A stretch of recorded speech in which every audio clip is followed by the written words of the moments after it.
Qu'est-ce qu'on a dit qu'on faisait déjà pour l'heure les bulles on fait le Punisher, comme on a dit? Bah, je sais pas, ça aurait peut-être mieux de le faire avant parce que là, ça commence à être un peu daté, tout ça. Tu trouves?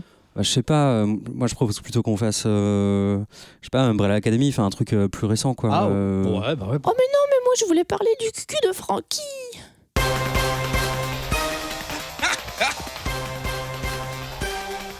Oula. Ouais, Adrien qui vient nous rejoindre pour ce cœur. Bonjour et soyez les bienvenus dans ce 113e numéro de Comics Podcast. 1 heure et quelques dédié comics et à ses dérivés. Je suis Eric pour accompagner cette équipe qui je vais présenter dans quelques instants dans cette émission qui va être plutôt sympa. On va dire bonjour à Sam. Bonjour Eric. Comment ça va? Ça va. Et toi? Est-ce que tu lis des trucs en ce moment toi? Hellboy 1956. Ouais. Hein, pour enfin Hellboy LBPRD. Je me suis enfin mis à Hillbilly. Ah, Ouais.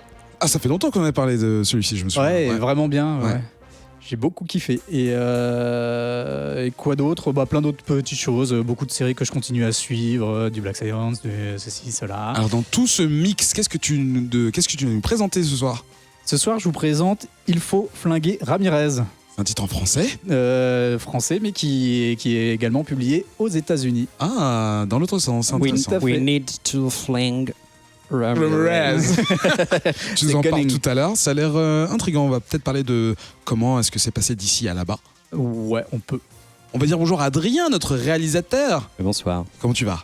Bah ça va pas mal, écoute. Voilà. Tu vois, ça c'est une bonne réponse, ça c'est une vraie réponse. C'est comme ça qu'on répond à ça. Ah, ça va. d'accord. Oui. Oui.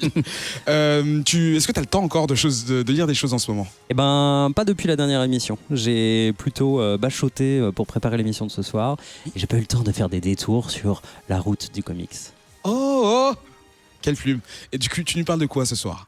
Ce soir, bonne question. Je vais parler de Prodigy, Tu l'avais oublié. le nouveau Netflix Miller. Et voilà, une histoire de mec. Tu viens de dire Netflix là? Ouais, c'est comme tout le catalogue de Millard. C'est prévendu. C'est produit, enfin tu vois, D'accord, c'est ok, édité, ok. voilà.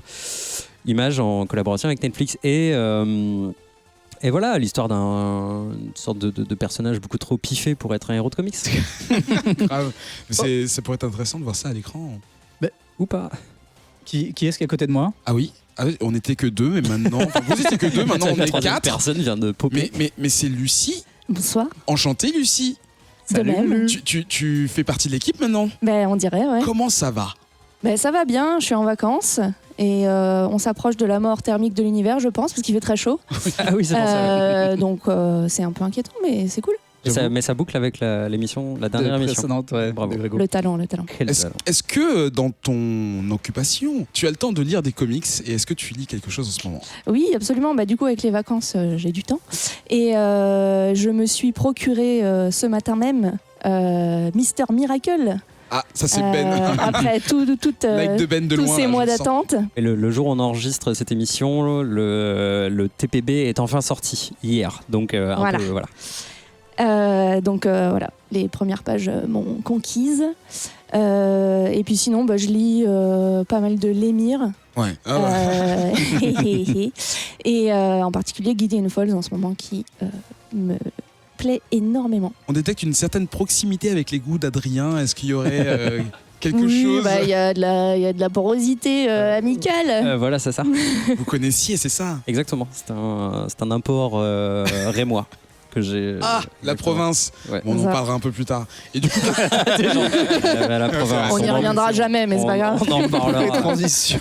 et qu'est-ce que tu as choisi comme titre à développer aujourd'hui? Donc ce soir, je vais vous parler d'Infidèle, qui est un comics de chez Image Oui. et qui est, disons, de l'horreur inclusive dans la veine de Get Out. Oh oui, c'est un bon résumé, je trouve. Voilà. On va développer tout ça un petit peu plus tard. Ça, c'est pour les revues. Et en deuxième partie de l'émission, on fera également un dossier sur une bande dessinée de Jeff Lemire qui s'appelle Essex County. Et en dernière partie, on ira regarder la série Umbrella Academy qui vient tout juste de sortir sur Netflix, oui. Et on vous dira ce qu'on en a pensé. Les Bouches-du-Rhône, c'est le numéro 13, oui. Alors, bizarrement, j'ai fait plein de recherches pour trouver des noms de villes ou des choses intéressantes sur ce département. Bon, voilà, Par Cassis. c'était très court. Non, mais en vrai, par rapport aux 12 autres départements dont j'ai parlé jusque-là, il n'y avait pas beaucoup de villes avec des noms chelous. là là. Les gens n'aiment pas rire du tout. Non, c'est pas, ils sont pas légers là-bas. Alors j'ai trouvé que Oreille, AU, la Bouilladis. Ouais. Bah, c'est pas mal quand même. C'est ouais, c'est plutôt Bah, cool. on pourrait y faire un bouillat Bouillat. apéro. Ouais, c'est peut-être que là, de là que ça vient, j'ai pas regardé. Plan de Cuc. Ah, pas mal. Bah, quand même, C'est franchement, bon, ça. t'es dur. C'est génial. Roquefort, la Bédoule et Marseille. Et Marseille, c'est spécialement pour faire un petit coucou à nos amis de De Snorgle peut-être. Snorgleux. Oui. Ah, ouais, je me disais bien. Non, je m'étais étouffé avec mon orgueil. Voilà. Et toutes ces personnes dans tous ces villages nous parlent sur les réseaux sociaux, avec Twitter par exemple, @comicsoutcast. Oui, Lucie. Le oui. village de Marseille. Non, mais les villages qui composent les Bouches-du-Rhône. Les Bouches-du-Rhône, parce qu'il y en a plusieurs apparemment. La bouche. Tellement qu'ils ont mis un S pour dire qu'ils étaient importants. Le Bouillat Comics Club également, qui est notre groupe Facebook, et Instagram, n'en déplaise à certains. Et YouTube maintenant. Voilà, tout ça c'est sur la chaîne du vaisseau Hyper Sensas. Comics Outcast numéro 113. C'est parti.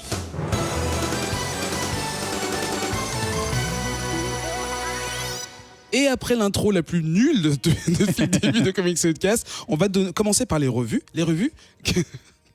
Eric Les revues. Quelle ordure. T'as vu ça ? 3 titres que nous avons choisis hors antenne. Attends, il fait un On putsch. en lit. Ouais, j'en fais un putsch, moi. Il fait un On putsch avait parce que parlé. il y a 2 minutes tu me l'as dit en plus et j'avais essayé de le caser avant. Sam, t'as quelque chose à nous dire ? Oui, bah, je vais parler un petit peu des sorties VF, comme on Pardon. avait fait la dernière fois. Donc, en janvier et février, on a quand même été bien régalé niveau sorties VF. C'est un peu la folie, j'ai un peu pété mon PEL. On a eu notamment Bloodshot Salvation, le tome 2 chez Bliss Comics qui est sorti. Un petit coucou à Alex. On a eu Moonshine, le tome 2 chez Urban Comics. Le Hellboy et BPRD 1955. On a eu un nouveau Mickey de chez Glénat, tu sais, fait Ouais. par des auteurs français. Donc là, c'est un de Trondheim et de All Star. Alexis Nem, un Mickey Horrific Land qui est super beau. Ouais, Bah ça on peut imaginer. Enfin, t'avais présenté le dossier justement sur ça. ouais, il y a Et peu vu près les un an, couleurs je qui pètent, ça donne envie. Surtout si c'est horreur. crois. Ouais. Après, en février, on a eu du Ep Sapiens, le tome 6 qui est sorti. On a eu le Deadly Class tome 7 Ouais. qui est enfin sorti aussi. Le Dr Star, Descender tome 6. Oh là là. Eh oui, Incroyable. Black Science tome 8. Et on a eu aussi, enfin il va y avoir, mais ce sera sorti au moment de l'émission, le 27 février sortent des rééditions de Umbrella Academy tome 1 et tome 2, puisqu'ils sont plus du tout Ouais. par rapport à la sortie de la série. C'est chez Delcourt. C'est chez Delcourt, tout à fait. Avec une bonne grosse, un sticker Netflix bien Ouais, dégueulasse ouais. collé dessus. C'est vrai ? On est bien content. Je l'ai pas vu. Bah en tout cas, c'est l'image que j'ai vue en précommande. Ah, j'ai donc, pas vu. Est-ce que c'était je juste regarde pour pas, la c'est pas petite physique, vignette ouais. Mais moi, ça m'étonnerait pas Espérons que ce soit juste collé un dessus. autocollant.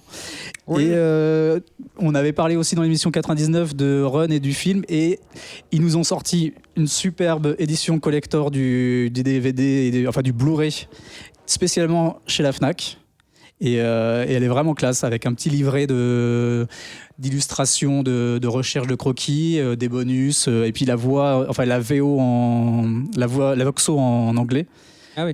Dont on nous dit depuis un moment qu'elle est géniale. Du coup, j'aimerais bien essayer aussi cette version-là. Et est-ce que c'est sorti en VOD également du coup?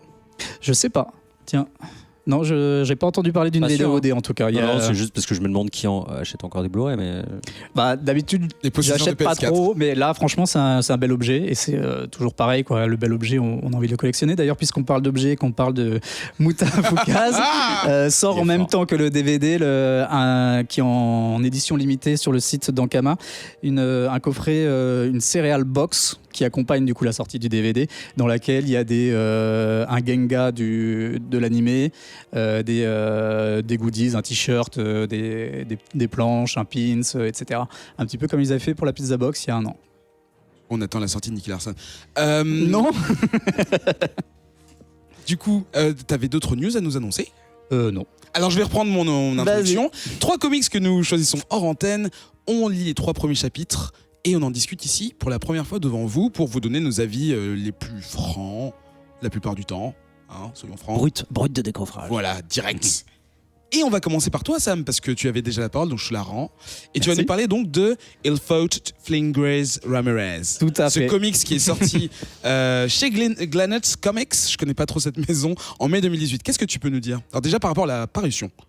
Par rapport à l'apparition Ouais. avant, du coup, il devait sortir en mai 2018, il me semble, aussi aux États-Unis. Finalement, il sort du coup en graphic novel directement aux États-Unis, mais en mai 2019. D'accord. Donc il sortira. C'est un projet qui a été.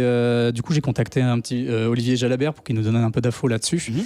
Et donc il me disait que c'est un projet qu'il a avec Nicolas. Enfin, Nicolas Petrimo l'avait contacté, il le connaissait depuis un moment. Ils avaient bossé ensemble chez Ankama et tout ça. Et il lui a proposé direct de le proposer aux USA via un pote à lui. D'ailleurs, pour la petite vanne, ce que me racontait Olivier, c'est que quand Nicolas est venu avec son projet, il lui a proposé du coup le dossier et en feuilletant rapidement, en voyant la qualité des dessins, il lui a dit ah mais je vais te trouver un scénariste US et on va sortir un truc direct avec un scénariste US. Et Nicolas Petrimo lui a répondu ouais cool l'idée du scénariste, mais lis quand même un petit peu le scénario, tu vas voir. Et Olivier a lu et a dit oh putain non en fait on va sortir ça tout de suite. Regarde. Donc voilà. Pour le petit rapport du coup aux États-Unis. Donc ouais, ça sort chez les deux. Donc ça sort aux États-Unis chez IDW.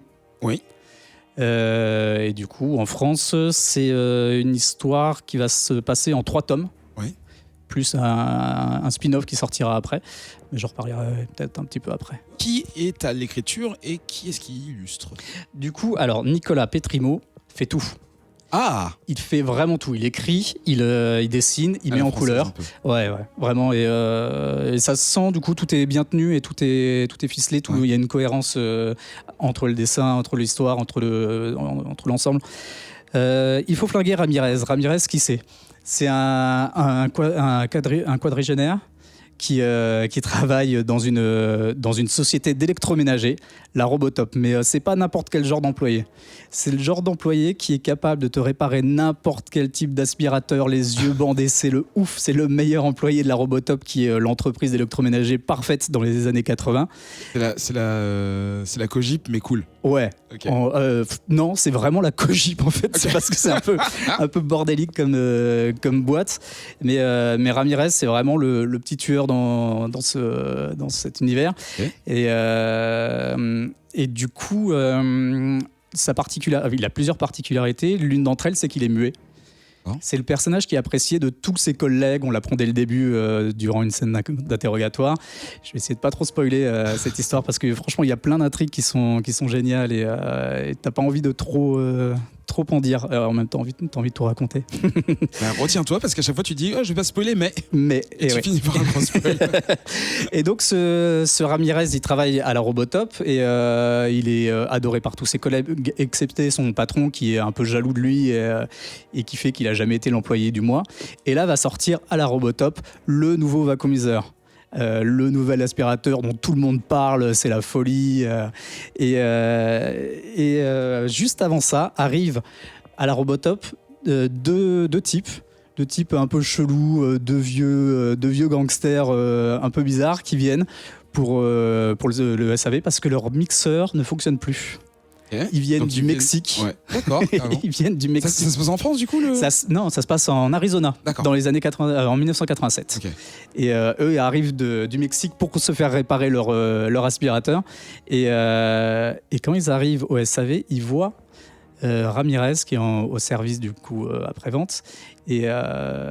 Et l'un d'eux le voit vraiment et il est complètement choqué. Il dit à son pote non, recule, on sort. Il fait mais quoi, tu l'as pas reconnu, c'est pas possible, c'est lui, enfin c'est forcément lui. Et en plus il y a écrit Ramirez sur son nom, sur sa veste. Et en fait il s'avère que du coup ces deux mecs font partie d'un cartel mexicain. Que Ramirez est connu par ce cartel. Pour être un assassin de folie, un tueur incorrigible. Et l'un des deux vieux est le père d'un homme de main, du premier homme de main de ce cartel, qui s'est pris une balle par un Ramirez. Ouais. Et un Ramirez qui a du coup une tache de naissance sur la figure qui le rend du coup, mais enfin qui lui prend Facilement tout identifiable, le visage et qui le rend identifiable entre mille quoi. Et du coup, par de là, une histoire de dingue, de poursuite, d'incompréhension, de jeu de gang et de tuerie. Donc, Ramirez, il s'était caché dans cette entreprise pour faire un boulot pépère. Eh ben, on ne sait pas. Ah. On ne sait pas tout de suite, mais et j'en dirai pas plus. N'essaye pas de creuser. Perches. Et tout autour de ça, du coup, tu as tout un petit univers. Donc, tu as les personnages du cartel, tu as les personnages, tu as un flic, Vox Eddy, qui est un peu particulier. Tous les personnages sont très construits. Tu as notamment deux nanas, Chelsea Tyler et Dakota Smith, Ouais. qui sont recherchées par la police en même temps et pour avoir, on ne sait pas exactement quoi pour le moment, mais qui préparent un braquage dans leur coin. Et tout ce bordel se passe en même temps que la sortie de cet aspirateur qui est le gros événement qui met toute la ville en émoi et ça amène à tout un tas de circonstances assez dingues et qui fout un sacré bordel. Et tu te retrouves dans une histoire type film d'action des années 80, très thriller, ça court de partout, ça explose, ça y va avec des punchlines de ouf, et c'est très prenante et vraiment tu te laisses couler. Moi j'adore ce type de récit où l'action elle t'emmène tout du long et où les personnages sont hauts en couleur. En plus ils sont tous construits, tu sens que tous ils ont un point, ils ont un intérêt, ils ont une construction, ils sont ultra développé, tout l'univers est riche, toute l'ambiance, et les dessins sont tellement beaux, la couleur, c'est un travail de dingue, et graphiquement c'est encore une claque. C'est dessiné de façon très cinématographique et très sincèrement on s'imagine vraiment cette BD adaptée en film quoi. Déjà ? Bah non, enfin je dis pas que ça va arriver. Tout de suite, je me dis que ça pourrait un scénario vraiment qui pourrait être tenir, adapté, ouais. D'accord. Adrien ? Ben, moi, j'ai alors honnêtement plutôt aimé. Là où je faisais la moue là 2 secondes quand Anthony disait que c'était peut-être que ça serait cool adapté. En fait, je suis pas sûr parce que finalement, tu sais, c'est presque une parodie de film. Donc, si tu le remettais en film, ça marcherait moyen. Ouais. Pour moi, c'est pas tant le film d'action que un film des frères Cohen. En fait, tu sais, tu vois avec quoi. Non, mais je suis surprise. Non, j'ai vu une tête chelou. Tu sais, en fait, il y a genre ces espèces d'histoires qui s'entrecoupent et c'est assez surréaliste, quoi. Genre, tout est assez... Malchance absolue. Ouais, tu sais, en fait, c'est à la fois extrêmement violent et en même temps très drôle. Ouais. Et enfin, clairement, en fait, les frères Cohen, moi, je les verrais bien faire un truc comme ça. Seulement, en termes d'humour et de référence et tout ça, c'est plutôt Breaking Bad à la Kojip. En fait, tu vois, c'est message à caractère informatif rencontre le sud américain avec une histoire de cartel, quoi, tu vois. Ouais. Mais ouais, en fait, dans l'humour, je sais pas quel âge a Nicolas, mais c'est un truc de notre génération, quoi. Tu vois, ça, enfin, je vois clairement que c'est français. Tu vois, il y a aucun doute sur l'humour, sur la teneur des dialogues. Et moi, ça m'a un petit peu braqué au début parce que j'étais pas prêt à ça. Déjà, je venais de lire Infidèle, donc autant dire que j'étais pas dans le mood du tout. Mais il y a un truc où je me suis dit, en fait, ça en fait trop. C'est vraiment une question de curseur, quoi. Mais dans les dialogues, dans les références et tout ça, j'ai trouvé ça trop gras, quoi. En fait, genre, c'était trop riche, quoi, comme trop de refs, trop d'emprunt à l'humour, tu vois. Et Nicolas Primo, je le voyais bien comme ce nerd qui est exactement moi, qui a les références de tous les films et qui est prêt à les claquer, quoi, tu vois, genre ultra nerveux. Et du coup, j'étais un peu braqué au début. Et en fait, non, parce qu'il a un vrai style et que du coup, il arrive à quand même garder la main sur toutes ses refs et il arrive à imposer son truc, même si c'est ultra codé, même si c'est la Kojip, mythe les frères Cohen, mythe tous les films d'action des années 80. Et ben, je trouve que la sauce, elle prend. Et parce que clairement, on l'a pas dit assez là, c'est très, très, très beau. Ouais. C'est Christopher du FCBD qui m'a donné ce comics l'an dernier. En Déjà me à disant- l'époque, ouais. Il m'a dit ok, c'est pas encore sorti, mais tu prends Sous le ça manteau. et lis-le, c'est incroyable.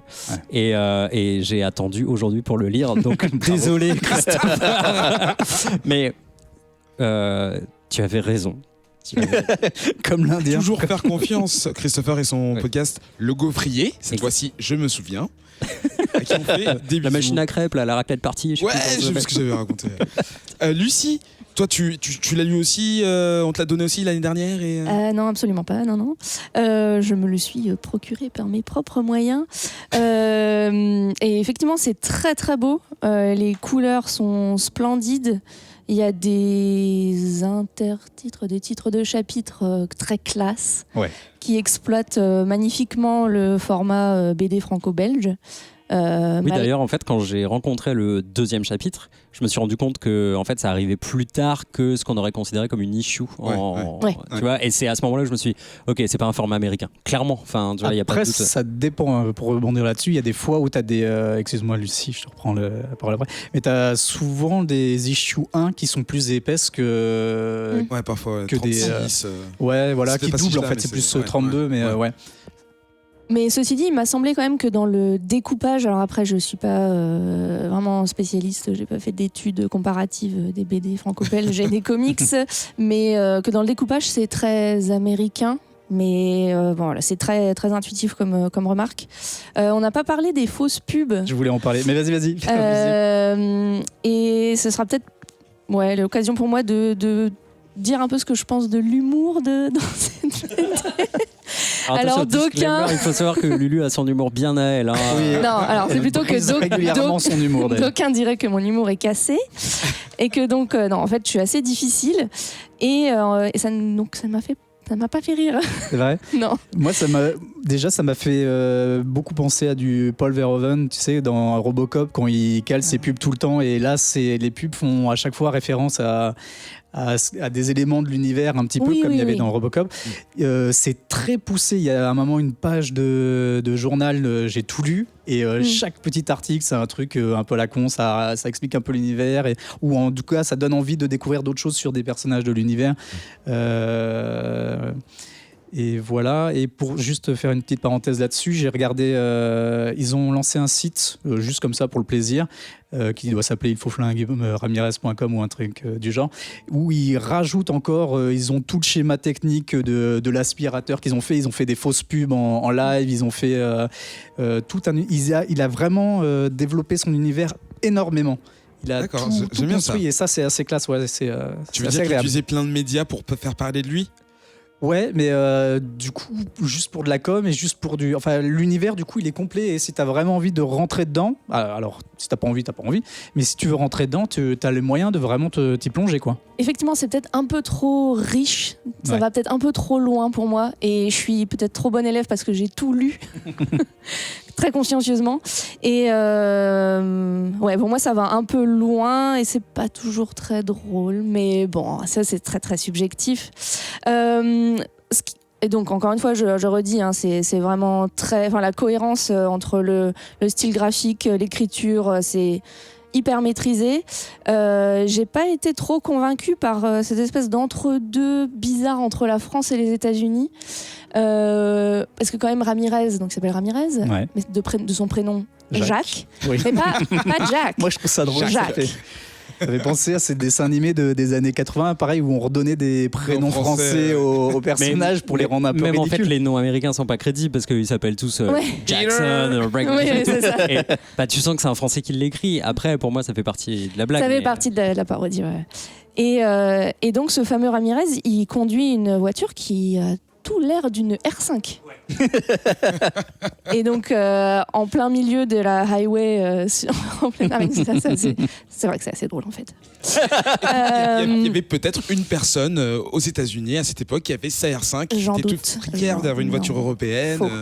T'es sûr? Non. Ok. Peut-être tort. peut-être la féministe relou en moi a un mot à dire sur la représentation des femmes dans cette bande dessinée, mais qui va aussi avec l'univers, avec les années 80, avec la parodie.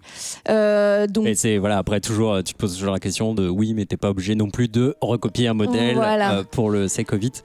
Donc, voilà, il y a toute une scène où il y a, donc il y a les deux personnages des malfaitrices. Attends, on va demander à l'Académie française. Tu dis ce que tu veux. Voilà. Et donc, il y en a une des deux qui est en soutif dans sa chambre d'hôtel tout du long de la scène, parce qu'on est quand même vachement plus confortable en soutien-gorge que autrement. À toi de me dire. Et bon, voilà, pour ça fait j'ai remarqué. Non, mais c'est bien de faire remarquer. On n'a pas toujours ce point de vue extérieur. Mais du coup, intérieur maintenant. Pourquoi j'ai mis le doigt dessus ? Vas-y, continue. Alors, du coup, petite précision également. Ce titre a remporté, il a été la section prix BD Fnac France Inter et sélection officielle Angoulême 2019. Ouais. Il a gagné le prix des lycéens 2019 et le prix Canal BD 2018. Félicitations. Voilà. Et donc le site dont tu parlais, je l'ai trouvé en attendant, c'est flingueramirez.com. Voilà, tout simplement. Et donc vous avez le trailer de la bande dessinée et plein de goodies en plus, comme la galerie qui est assez ouf, elle est complètement pétée. Ça. Ouais, et juste pour dire du coup que le tome 2 sortira début 2020, je crois. Attends, alors, je te redis. Je l'ai noté. Pas besoin d'attendre. Non mais enfin vu le boulot là, c'est vrai que c'est un boulot de fou. Et donc là j'étais sur son Twitter, il a l'air sympa. Ouais, début 2020. Voilà. Mais non, mais c'est vrai qu'on a quand même envie de savoir pourquoi ce Ramirez a autant d'amour pour ce Vacuumizer 2000. Ça, c'est assez mystérieux. Il y a plein de petits mystères qui sont mis en place. Et oui, du coup, je sais plus si je l'ai dit, mais il y aura également, après les 3 tomes, un spin-off spécialement sur Chelsea et Dakota. Et du coup, le calendrier dont tu parles, parce que là, tome 2 2020, est-ce qu'il a annoncé justement faire quelque chose de... Enfin, du coup, s'il veut faire 3 tomes et un spin-off, ça va prendre 4-5 ans. Je sais pas du tout. Moi, du coup, la date du tome 2, je l'ai trouvé nulle part. C'est Olivier qui me l'a donné. D'accord. Eh bien, si Nicolas Pétrimo veut venir en parler, il est le bienvenu. Avec grand plaisir. Voilà, ce serait sympa de se regarder dans les yeux. Je rigole, le mec il va flipper. D'accord, ok, je crois que je commence à comprendre. Non, de quoi tu parles Adrien garde la parole. Oui. On va parler d'un titre de Marc Millar. C'est Marc, je me suis pas trompé. Tout à fait. De Prodigy qui s'appelle... Prodigy. Oui, j'étais en train de me dire. Smack a Bitch Up. Non, c'est une mini-série en 6, c'est ça ? Ouais. Et en 6, en 6 numéros. Alors, P-R-O-D-I-G. C'est tout. Voilà. Vas-y, de quoi ça parle ? Alors, Prodigy, ça va aller très vite. Parce que ça va très vite. Déjà, c'est un comics de Marc Millar, dessiné par Raphaël Albuquerque. Vous le connaissez ? Oh oui, on le connaît. Mais on dit aussi Albuquerque. Albuquerque. Et donc, c'est l'histoire du professeur Edison Crane, un jeune afro-américain aux yeux verts d'ailleurs. C'est une particularité physique. Je dis vert, peut-être bleu. Bref. J'aurais dit vert. Qu'on rencontre au tout début dans un match de cricket, si je ne m'abuse. De polo. De polo, oui. Pardon. Je suis à cheval. Confondre les deux. Et on voit que genre il a 11 ans ou quelque chose comme ça, et qu'il est dans cette équipe et que ils viennent de gagner, donc tout le monde le célèbre et tout, parce qu'apparemment ce gamin vient de faire un match de ouf. Et une fois arrivé au vestiaire, en fait, l'esprit n'est plus à la fête. Et son équipe va ni plus ni moins que le passer à tabac. Pourquoi ? Parce que c'est un petit peu humiliant d'incorporer dans son équipe un gamin de 11 ans qui a globalement jamais joué. Qui fait la moitié de la taille des autres voilà, aussi. Et qui en fait est super fort. Ouais. Et le gamin rentre chez lui, il s'est fait un peu casser la gueule. Et il dit mais c'est absolument pas un problème. Je vais regarder tout le week-end des films de Jackie Chan, de Bruce Lee et de Jean-Claude Van Damme. Je vous invite à écouter Kumité, bien entendu, si vous aimez Jean-Claude Van Damme. Et en regardant les films, il apprend tous les moves, il retourne à l'école et il les défonce. Parce qu'il faut savoir que ce jeune Edison Crane est un prodige et qu'il peut environ faire n'importe quoi du moment qu'on lui laisse le temps d'apprendre. Et il apprend excessivement vite. En fait, il nous a fait une néo pour apprendre le kung-fu, sauf que c'était juste. Exactement, il lui fallait juste un week-end, quoi.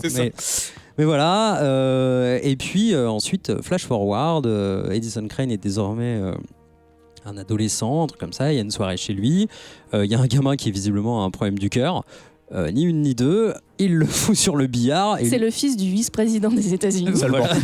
Ni plus ni moins. Il lui fait une opération avec cœur ouverte. C'est le cœur qui est ouvert dans sa opération. Et donc, il le soigne. Il a fallu qu'il regarde quelques tutos YouTube, j'imagine. Sur Marmiton. Tuto YouTube. Sur Marmiton. Tu as fait. Et flash forward. Et là, on le voit tout simplement en train de disputer X parties d'échecs à la fois, ce qui existe dans la vraie vie d'ailleurs. Mais à côté de ça, il est en train de répondre à d'autres questions, comme une très importante posée par la NASA elle-même, qui lui dit mais comment résoudre cette question de météorite qui nous fonce droit dessus et donc entre deux parties d'échecs, il lui répond. Bref, on a ce personnage qui visiblement est très très intelligent, il peut apprendre les choses très vite et force est de constater que à l'âge peut-être d'une vingtaine d'années un peu tapé, il a bien appris à faire tout ça. Il est bien entendu super riche parce qu'une fois son père lui a donné 10 centimes ou un truc comme ça et que du coup il a fait fructifier ça. Bref, un personnage à qui tout sourit. Et donc on va rencontrer ce mec qui fait finalement un peu penser à une sorte de Black Lex Luthor, tu vois. Tu sais, c'est l'homme le plus intelligent du monde et finalement en fait c'est un pouvoir en soi. Si tu le mets à profit, tu peux bien savoir te battre, tout apprendre, tout résoudre et il est shooté complètement à l'adrénaline. Il répond à tous les défis débiles que les gamins lui posent, tu vois, genre est-ce que tu pourrais sauter d'une bagnole en plein vol en train de faire entre deux immeubles, immolé, voilà, en feu. Genre il dit qu'à cela ne tienne, je vais le faire, bien entendu.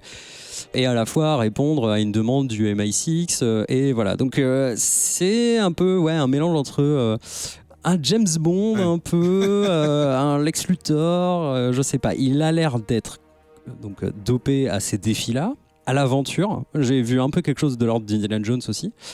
Et il va être contacté donc dès les premières pages par une meuf du MIB, CIA. la CIA, qui va lui dire il se passe quelque chose de très bizarre. On a des matérialisations un peu partout dans le monde. Et on en voit une qui est un peu étrange. Il y a quelqu'un, d'un coup, ça lui gratte la gorge, il se sent pas bien, tu vois. Et de l'intérieur de lui pousse une voiture, quoi. Voilà.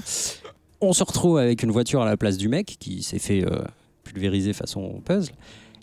Et à l'intérieur de la voiture, une petite caisse avec dedans un animal de ton choix. Il y a eu plusieurs matérialisations avec des animaux de nature variée et parfois même des humains. Et les humains ne viennent pas d'une autre galaxie, ne seront pas des petits bonhommes verts, etc. Edison Crane va vite la prendre en se rendant, en s'impliquant dans l'aventure. Tout de suite, ça l'intrigue, ça l'intéresse. C'est un problème à résoudre et c'est quelque chose que seul un esprit comme lui peut faire. D'ailleurs, il a cerné la meuf et il nous a fait un petit coup du mentaliste sur M6, c'est-à-dire que la meuf elle lui a dit salut, ça va? Il dit oui, bien sûr, ton père te déteste, tu as été abonné à... Enfin bon, bref, tu vois, genre, tu as Canal+, tu aimes les tartines, enfin tu vois, genre n'importe quoi. Bref, c'est un personnage qui est, il est pété, on va se le dire. Et donc, dans ces voitures, on découvre des humains qui ont l'air tout à fait humanoïdes. Et la seule conclusion qu'on peut en faire, ce sont des gens qui viennent d'une dimension parallèle. Ouais. Tout de suite. C'est ça qui est... Pour passer au futur. Mais... That's it. Genre, c'est comme ça. C'est le plot. Voilà. Et on va faire un dernier petit saut dans ce chapitre 1 par visiblement une séance de chasse à courre par des personnes qui semblent... gueule de con de gens qui font de la chasse à courre, quoi, tu vois, un peu aristo, je sais pas quoi. Sauf que ce n'est pas n'importe quelle chasse à courre, puisque visiblement ils chassent des enfants. Donc ils ont capturé des enfants, je sais plus trop dans quel contexte. Pas des orphelins Non, c'est pas des orphelins, ils leur ont fait boire du jus d'orange. Un jus d'orange, voilà. It tastes funny. Et donc après il les réveille dans la forêt et il dit allez go, genre on est... Tu sais bien sûr, dans ces cas-là, les méchants sont toujours très réglo, ils disent si tu arrives à t'échapper, je te laisserai à vie sauve. Mais bon, bien entendu. Et là, c'est quand même un peu choquant puisqu'on voit des enfants mourir chassés par d'autres visiblement être humains. Et adultes, surtout. Et bien entendu, ces êtres humains, ils vouent un culte à d'autres gens de l'autre dimension. Bref, en fait, c'est un truc ancestral et ils attendent que l'autre dimension arrive et il semblerait qu'on soit prêt à ça. Ils ont l'air d'avoir participé à la préparation de... Voilà, c'est ça. Ils sont même un peu deck que ça tombe sur leur génération à eux, puisque visiblement jusque-là tout se passait bien et il n'y avait pas trop de merde. Et le boss de cette espèce de communauté là, et ouais, il est un peu vénère que ça tombe sur lui, quoi. Tu vois, genre ça va être à lui de gérer la merde, alors que jusque-là tout le monde vivait assez tranquillement à juste être dans la j'allais dire dans la zen. Alors pourquoi je sais pas. Dans la haine des êtres humains. C'est pour ça. Et en fait, après, on va se refocaliser quand même pas mal sur Edison Crane et voir ses aventures à la quête du mystère des hommes venus d'une dimension parallèle. C'est clairement, en fait, tu sais, comment ça s'appelait ce truc avec Robin quand il est devenu un agent secret là. Grayson. Ouais. Donc, en fait, voilà, on dirait un peu des aventures à la James Bond. Ouais. Et en même temps un peu d'Indiana Jones, parce que tu vois, du coup ils vont voir un peu, tu vois, ils font le tour du monde, ils passent leur temps, voilà, ils vont en Russie, ils défoncent tout le Kremlin à main nue, puisqu'il est riche, tu vois, il achète tous les gens du Kremlin, puis comme ça, voilà, il a genre pour 1 milliard, il a une demi-heure pépouze dans le Kremlin. Enfin, c'est que des espèces de petites aventures comme ça, et je vais donner mon avis très rapidement. C'est plutôt joli, enfin c'est même franchement très beau. Albuquerque, super, bon gars. Mark Millar, qu'est-ce qu'il a fait ? Je sais pas trop. En fait, en 3 issues, je n'ai jamais eu peur pour ce héros, pour ce personnage principal, parce qu'en fait, juste, il est piffé, quoi. Ouais. Tu vois, genre vraiment, face à chaque danger, il a la solution. Quand même un moment où il est un train en pleine vitesse sur un pont suspendu, il y a une meuf qui tient une mallette, il tient la main de la meuf et là il a un mec qui lui braque un fusil et tout, et puis il le regarde et lui dit mais non mais attends, c'est parce que t'as de la négativité en toi et tout et blabla, et il lui retourne le cerveau, tu vois, genre en 2 secondes. Non mais mec, je n'aurais jamais peur pour toi, je ne vois pas les enjeux. Il est absolument invincible. Donc j'ai lu 3 issues qui ressemblent quand même toutes les unes aux autres, hein. Voilà, il n'y a pas vraiment de progression dans l'histoire. On peut reconnaître que ça va vite. Et ça, c'est très bien. C'est clairement... Non, mais on est face à un film d'action, tu vois, c'est pareil. Voilà, genre, l'action tout le long.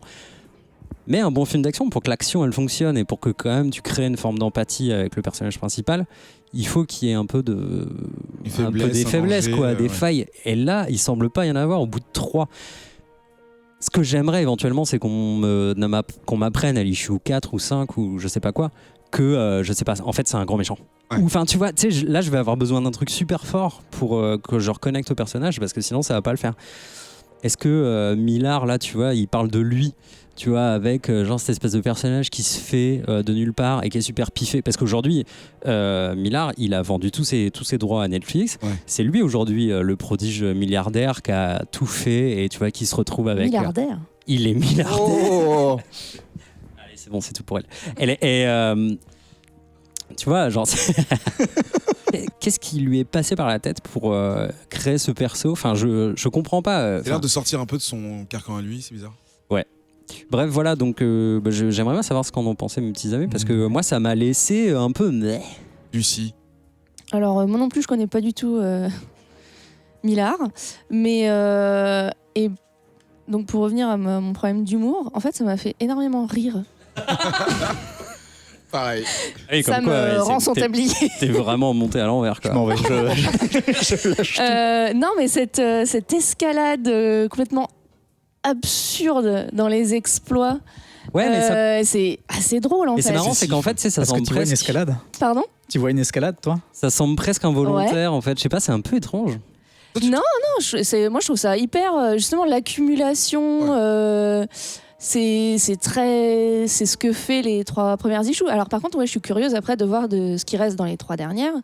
Et c'est vrai que je me demandais comment allait se former, se nouer l'intrigue. Qu'est-ce qu'il pouvait rencontrer comme ennemi qui ferait qu'il y aurait une crise et que il serait en danger justement, ou qu'il y aurait un problème à résoudre, parce qu'en fait lui il y a pas de problème, il y a que des solutions pour lui. Et c'est vrai qu'on a l'impression que les 2 trucs sont vraiment très séparés et pour le moment je vois pas trop comment. Voilà, et donc là bon, effectivement, invasion extraterrestre, tu dis peut-être que là effectivement il va avoir du pain sur la planche, mais bon, le mec se bat à main nue en apnée avec des requins qui sont très très méchants, qui grimacent. et il en sort vainqueur. Donc, Il suffisait d'une mitraillette, tout simplement. Voilà. Mais c'est très beau, je trouve ça très très beau. J'aime beaucoup les références. Alors après, est-ce que c'est des références opportunistes? Là, on a un petit peu Sur les covers. le penseur de Le penseur, Rodin, tout ça. Je sais pas si c'est vraiment très réfléchi, mais je trouve ça assez cool. Ah, Mais en le fait, penseur je qui pense, réfléchit. avant de donner la parole à Sam, j'ai l'impression que, de mon point de vue, Ouais. que toi, Lucie, tu l'as vu d'un point de vue, d'une façon plutôt second degré. Ouais. Et toi, Adrien, vraiment sérieux, je pense à cause On rigole pas. Hein On rigole pas. Je déteste. Non, je sais pas. Peut-être que je suis pas prêt à ce que Millard me fasse rire, tu vois. Alors que bon, non, mais tu vois, enfin, pas comme ça. Enfin, je sais pas. Fallait me prévenir toujours. d'abord. Non, mais c'est toujours la même merde avec Image. Genre. J'ai acheté 3 issues. J'ai acheté 3 issues, je ne sais toujours pas. Enfin, il n'y a rien qui est là pour me retenir. Putain, mais donnez-moi un truc. Enfin, je sais pas, n'importe quoi, une faille, un développement, Mais il y a des une muscles, piste Adrien. potentielle. Il y a des muscles. Bah oui, mais je ne suis pas. No soy Grego. Après, le problème, c'est qu'on ne sait même pas s'il est absolument humain, tellement justement ça paraît absurde tout ce dont il est capable. Sam, du coup, ton avis, est-ce que Oui. plutôt premier degré, plutôt à la déconnade, surpris par Millard? Non. Pas surpris par Millard. En fait, pour moi, Millard, de ce que j'en ai lu, de ce que j'ai l'habitude de voir, c'est quand même le spécialiste des récits lisses, en fait, qui vont d'un point A à un point B, en fait, sans enjeu. Même dans son meilleur récit que j'adore, hein, Red Son, il n'y a pas d'enjeu pour Superman. Il te raconte une histoire, mais il n'y a jamais vraiment d'enjeu, il n'y a pas de difficulté pour les personnages. Et c'est ce que... C'est différent parce que tu as un twist, tu bosses, enfin, tu vois, c'est méta. Genre, tu bosses. Tu parles de sur Red Son. Ouais, mais après, tu bosses sur un truc, là, c'est une nouvelle IP, tu vois, genre, c'est quand même censé être un nouveau personnage, etc. Ah non, mais après, je suis on parle tout à pas fait de d'accord. Superman, quoi. Exactement, tu c'est vois. pour ça que Superman est bien au-delà. Enfin, le Red Son est bien au-delà, mais même, tu vois, dans Magic Order, qui est super beau et super chouette, on en parlera plus tard, enfin une autre fois, mais c'est quand même... Tu sens pas tellement les enjeux et c'est dommage. Enfin, t'as un univers qui se... Enfin, j'en parlerai une Sur autre fois. Magic Order, Mais, je veux trop un octogone avec Ben qui a adoré, je crois, Joe qui a Joe détesté, Sam qui serait Ça, peut-être cet un octogone, arbitre, un ouais. juge de paix. Mais moi, pour ça, comme pour pour ce titre Prodigy, et comme pour la plupart des titres de Millard, c'est en fait, je le prends tel qu'il est, c'est-à-dire c'est une chouette aventure. Tu te laisses balader dans un univers. En plus, Millard, il a quand même le don de s'entourer de dessinateurs de folie. Albuquerque, c'est quand même un des super dessinateurs qu'on a à cette époque, les American Vampire qu'il a sorti ou Huck qu'il a déjà sorti avec Millard, c'est tous des grosses tueries, c'est toujours très léché, très beau. Rien que pour ça, tu as envie de suivre l'histoire. Après, le personnage, il est pas attachant, il est pas, et puis il y a pas d'idée vraiment profonde là-dedans, quoi. Et puis même les méchants, ils sont ultra manichéens, ultra méchants. Enfin, on les voit dans 2 scènes là, mais la première où tu les vois buter les gamins, c'est juste pour le plaisir avec leurs petites moustaches affreuses. Et leurs yeux bien... Tuer des ouais, enfants, c'est toujours leurs marrant. sourcils enfin, bien français. Ouais, Mais mais c'est marrant, c'est limite trop simple, quoi, comme idée. Juste, ils vont être vraiment méchants, on va les faire flinguer des gosses. C'est marrant que tu parles de Huck parce que dans un sens, moi je m'étais dit, est-ce que c'était pas genre l'extrême opposé de Huck Ouais, peut-être bien. et qu'en fait c'est dans le même univers et que je sais pas, il y a une âme qui s'est divisée en deux, il y a 0% qui est passé chez Huck et 100% qui est passé de l'autre côté. Ouais. Je sais pas. On verra bien, ça se trouve j'ai raison. Ouais, mais on verra. Mais ouais, comme je te dis, du coup, pour moi, Prodigy, c'est une histoire qui se laisse suivre si tu as envie de la suivre. Si tu n'as pas envie de la suivre, Oui, te force pas. Et voilà. Et puis, fais-toi plaisir. Oui, tu passes. En fait, c'est un prétexte à passer par un peu tous les univers, tu fais le tour du monde. Tu as des créatures Dans les genres, extraterrestres. tu veux dire. Tu Ouais. vas faire des L'espionnage. aventures comme Indiana Jones. Il fait quoi? Il fait de Jardinage. non, Jardinage. de l'archéologie. Les nazis. Il passe partout, quoi. Tout Ouais. ce qui est possible. Ça, c'est un nain. On s'arrêtera là. Mais du coup on recommande. Là c'est bien partagé là. Franchement, si vous aimez, oui. pour moi, si vous aimez Millard et que vous aimez bien, je pense que vous serez pas déçus et ça va dans l'univers. Si vous avez pas envie de vous prendre la tête et que vous voulez poser le cerveau à côté, juste vous laisser glisser dans un univers un peu fun, allez-y. Et beau aussi, très beau. Si vous voulez avoir un petit peu de réflexion et un petit peu de profondeur, laissez tomber. C'est pas ça qu'on appelle la réponse de Normand? C'est ça, en fait, Genre, j'ai toujours fait ah bah, si vous Normand. aimez bien ça, bah mangez-en. Voilà, c'est ça. Si vous aimez la tarte à la merde, allez-y. Adrien, il dirait peut-être attendez le numéro 4, c'est ça? Bah ouais, non mais éventuellement. Alors voilà, faisons ça. Je lirai le numéro 4 et si c'est la même merde, je vous. Tu nous tiens au je, courant. bah, voilà, je vous le dirai. Et toi, Lucie, séduite? Oui, puis comme ça, on pourra dire quand la série sortira sur Netflix. Ah non, mais tu connais pas? Voilà. Ça c'est pratique. C'est génial. On en a parlé dans Comics Cast. Troisième comics cette semaine, il s'agit de Infidèle. Je refuse de prononcer le nom de l'auteur, mais l'illustrateur c'est Aaron Campbell et à la couleur José Villarrubia.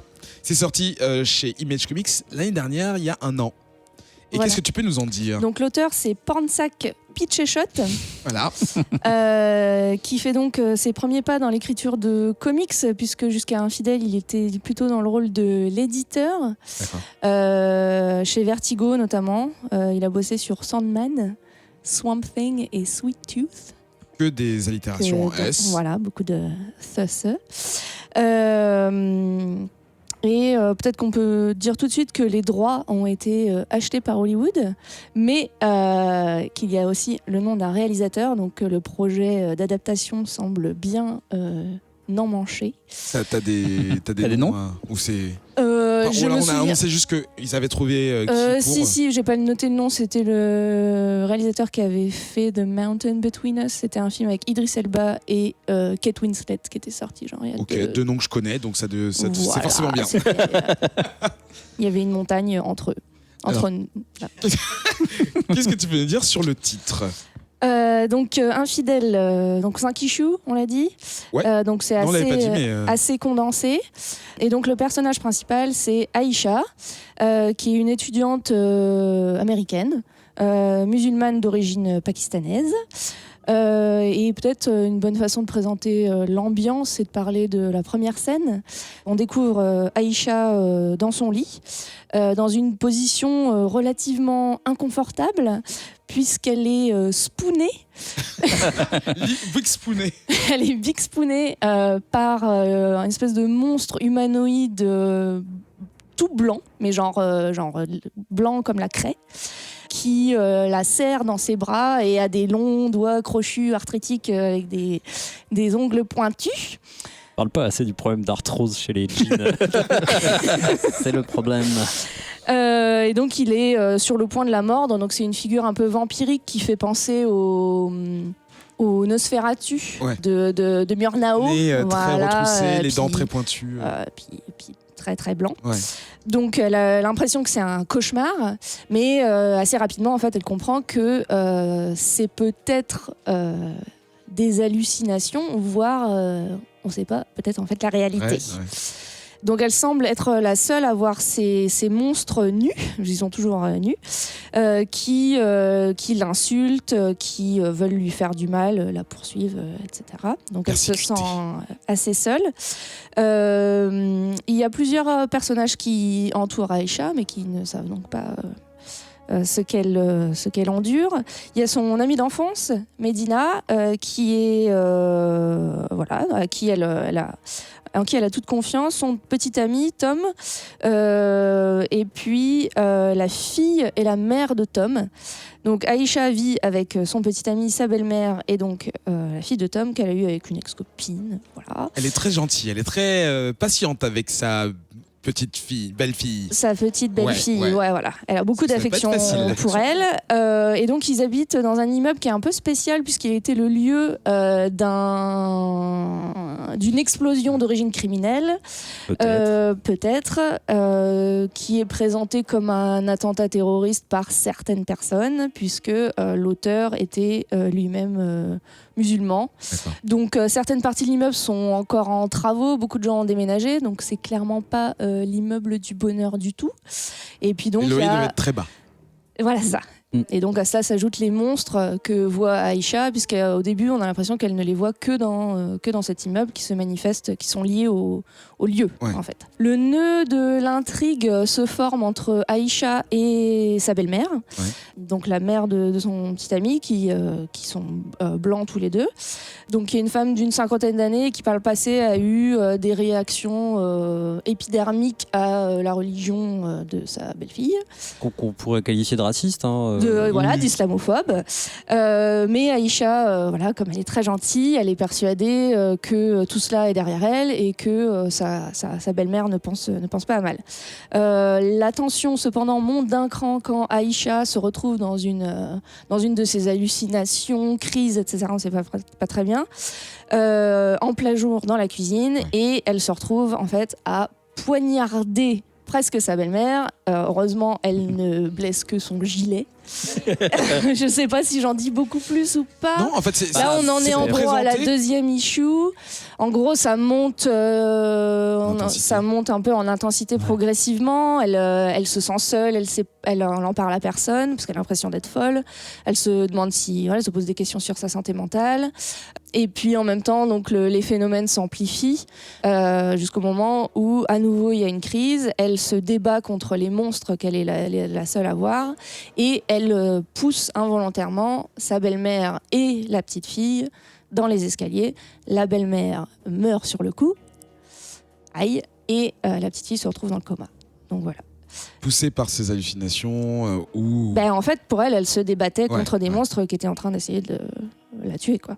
Elle-même, donc on la voit, elle se fait tirer par les pieds, traîner par les pieds par les monstres, et on la retrouve, il y a une ellipse, et on la retrouve en fait au pied de l'immeuble, inconsciente, mais elle est accusée par un témoin qui est persuadé qu'elle a poussé volontairement sa belle Rome. Sa belle Rome. Oh, c'est qu'une belle-mère. Qu'est-ce que tu en as pensé ? Alors, j'ai trouvé très intéressant. Alors, en fait, j'ai posé une question, désolé. Vas-y. Comment tu as choisi ce titre ? Je l'ai vu. J'ai vu la pub dans toutes les BD Image que j'ai lues, notamment dans Gideon Falls. Il y a la pub à chaque fois à la fin pour Infidèle, et donc j'ai fini par passer le pas. Après, je trouve ça aussi intéressant, ce mouvement, disons, dans la BD, dans la pop culture plus largement, qui encourage, qui donne une voix à des gens qu'on n'a pas l'habitude de voir dans des BD, dans des films, etc.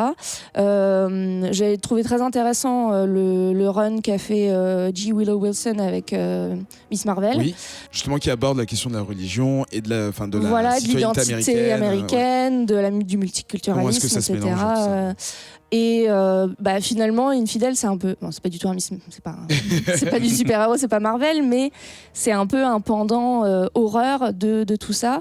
J'avais parlé aussi de Get Out, c'est un peu le même esprit, donc avec une manifestation des maux de la société américaine par le biais du genre horrifique, dont vous aviez parlé aussi à l'émission précédente avec Man Eaters, et la question de la misogynie, du sexisme, etc. à travers, pareil, une manifestation animale surnaturelle, etc. Donc voilà, donc c'est tout ça qui me plaît dans ce comics. Après, j'ai des petites réserves. Oui. Donc on va voir si, je sais pas si vous avez peut-être eu... Sam, ton avis sur Infidèle, sur le scénar ? Et peut-être parler du côté artistique aussi. Eh ben, Infidèle, déjà, j'aime beaucoup la manière dont est écrit le début, qui fait qu'on ne sait pas vraiment, et c'est vraiment bien construit dans l'univers, si on est en train de parler de psychiatrie ou d'horreur. Ouais.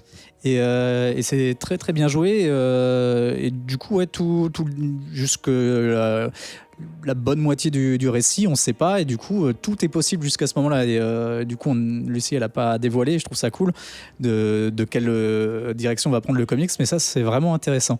Elle parlait d'Aïcha en tant que personnage principal. Pour moi elles sont deux personnages principaux, c'est Aïcha et également Medina. Les deux personnages sont forts et intéressants, et avec des caractères assez différents mais assez complémentaires, et je trouve ça très très chouette. Le petit ami lui sert pratiquement à rien. C'est le lien avec la mère, parce que sinon oui, voilà, le exactement, on en est là. Moi j'aime bien aussi tout ce côté référence de la petite fille à la pop culture. Tu fous du Star Wars et du Ghostbusters dedans. Ça marche tout le temps. Et non, c'est un chouette récit. Même les monstres graphiquement ils sont très chouettes. D'ailleurs, je préfère quand on est dans les scènes de nuit et d'horreur ou de psychose, parce que les couleurs se marient mieux avec ce style graphique quand c'est un peu sombre et travaillé. Sur la journée, c'est un peu comme les couleurs sont plus en aplat. Je trouve que ça marche un peu moins bien, mais ça reste quand même assez beau globalement. Moi, j'aime beaucoup. Et puis ça nous plonge vraiment bien dans l'univers. Il y a même tous des passages qui font des flashbacks de leur enfance et qui sont dans un style dessiné de la petite fille qui se dessinait elle avec sa copine, donc Aïcha et Medina. Et beaucoup plus simple du coup. Moi, c'est ça plus m'a fait simple et en penser même temps graphiquement c'est beau à quoi. Persepolis. Oui, Ah. ouais, il y a oui parce qu'il y a Aïcha et Visage très rond. ouais et ouais c'est vrai. J'y avais pas pensé mais ouais. Et non, c'est une chouette histoire et j'ai beaucoup aussi aimé. Alors du coup, je vais pas spoiler, mais je vais juste Combien de fois t'as lâcher menacé ça de pas spoiler? et je l'ai jamais fait. Je suis subtil. Vas-y. J'aime beaucoup la raison de la forme des monstres en fait, qu'on apprend plus tard et qui est en fait vraiment vraiment chouette. Ultra spécifique, mais il faudra le lire pour le découvrir. Exactement. De quoi tu Et parles. voilà, je donne envie. Tease, Voilà. tease. Je tease. Adrien, toi, t'as prise, mais t'as eu raison, je fais de l'anglicisme. Quel est ton avis sur Infidèle? Your take. Merci. Je crois que j'ai pas trop aimé. Parce que graphiquement, il y a pas mal de choses qui sont vraiment intéressantes, mais je trouve ça relativement inégal. Il y a quelques cases en fait qui me semblent un peu trop photoréalistes et je suis presque sûr que c'est décalqué de photos quoi, enfin inspiré ou je sais pas quoi. Moi je me suis demandé aussi. Tu sais avec des ça des photos stock ça sent l'angle en fait. Non mais tu sais genre l'angle il y a par exemple des plongées ou des trucs comme ça, tu sais, avec des déformations qui sont presque des trucs de focale, enfin des trucs de lentilles, je sais pas, je suis pas très fort en photo, mais en gros tu vois qu'il y a une photo derrière et moi ça c'est le no-go total, tu vois. Je préfère un truc chum que un visage qui est un peu pété parce qu'il est basé sur une photo.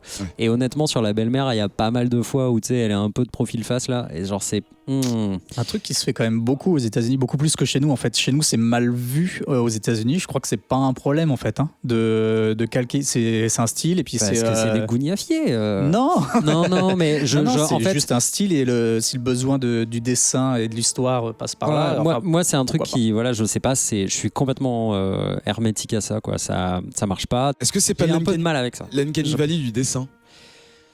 Comme c'est justement la tentative de coller non mais est trop forte et en fait ça ressemble trop à la réalité. Ouais, j'ai l'impression qu'à ce moment-là je perds l'intention de l'artiste en fait quelque part et que tu sais il y a presque un truc utilitaire. Ouais, il a coloré une case. Ouais, le dessin il est là pour m'aider à raconter l'histoire, mais ce qui compte c'est le texte et tout. Et du coup il faut que ton texte soit béton et en fait je trouve que c'est pas si béton que ça et notamment les phases pop culture un peu genre Star Wars blablabla. C'est gaulerie, mais en réfléchissant un petit peu à la raison cynique de ce dialogue, j'ai un peu l'impression que c'est ah mais regardez c'est une famille genre ils sont musulmans mais ils parlent de Star Wars hein, c'est tu vois, enfin il y a un truc moi il y a un truc qui me dérange un petit peu. Et ce que fait Miss Marvel aussi mais beaucoup mieux. Ouais voilà. Mais parce que aussi là je trouve qu'en fait on n'a pas le temps. Je trouve que 5 issues, c'est pas assez. Ouais, mais du coup, il y a un... J'ai honnêtement relu l'issue 1 en fait après l'avoir fini parce que j'ai pas bien compris les relations entre les personnages. Et il y a un truc pour moi qui n'était pas clair entre Medina et Aïcha. Je comprenais plus exactement qui pensait quoi de la belle-mère, de Tom, de la fille. Enfin, tu vois, alors qu'il y a que 5 personnages, hein, tu vois, donc ça devrait aller. Dans le deuxième, il y a des voisins et tout. Et alors donc, ce qui est intéressant quand même, c'est que globalement, c'est cette espèce de portrait là qui est dépeint. Je pense que c'est de multiples facettes du racisme, tu vois, genre en fait finalement, tu sais, il y a de l'ignorance, il y a les gens qui se posent des questions mais pas les bonnes, il y a des gens qui pensent être très tolérants alors qu'en fait non, et puis et voilà, en fait genre des personnes qui pourraient être victimes de racisme, qui le sont elles-mêmes, genre qui appliquent d'autres modèles et tout, donc intéressant, mais j'ai pas lu la fin donc je sais pas exactement où ça va. Maintenant, voilà, ça, je veux dire, sur le fond, je suis à donf. Sur la forme, je suis un petit peu plus embêté, et notamment sur cette ambiguïté psychiatrie, horreur, la position de la religion là-dedans, tu vois, genre est-ce qu'on est dans de la pure métaphore et ok, enfin tu vois, genre voilà, ou est-ce que du coup il y a une vraie manifestation qui finalement absorbe le propos. Ouais. Je sais pas en fait, au bout de 3 Jisoo, Lucie. j'ai du mal à le dire. Moi, j'ai trouvé intéressant cette ambiguïté qui est pas forcément levée à la fin, parce que moi j'ai tout lu du coup, et qui dit quelque chose aussi du ressenti de la discrimination. Que tu sais pas finalement si t'es parano ou si vraiment les gens en fait sont en train d'être racistes ou xénophobes ou misogynes. Ça doit parler à toutes les minorités, ça. Non, mais du coup j'ai trouvé ça intéressant, cette ambiguïté où en fait elle sait pas trop. Enfin, on sait pas en fait si elle est en train d'imaginer ou si c'est vraiment des monstres. Et surtout, C'est vraiment extérieur, quoi. avec cette ambiguïté, tu as aussi le. Bon, là, tu parles du fait de ressentir des choses, mais tu as aussi le problème de l'expression. C'est qu'elle a des personnes très proches, donc son copain, la petite fille, mais c'est impossible pour elle de parler de ce genre de choses parce que, si on fait le parallèle avec justement le fait d'être discriminé, c'est compliqué de dire à quelqu'un qui ne voit pas du tout la même chose que toi, de dire au fait il y a des monstres avec des dents pointues et des doigts crochus qui sont genre juste là, il est là, regarde. C'est dans tous les films d'horreur qui commencent comme ça, justement avec un seul personnage qui se rend compte d'une chose.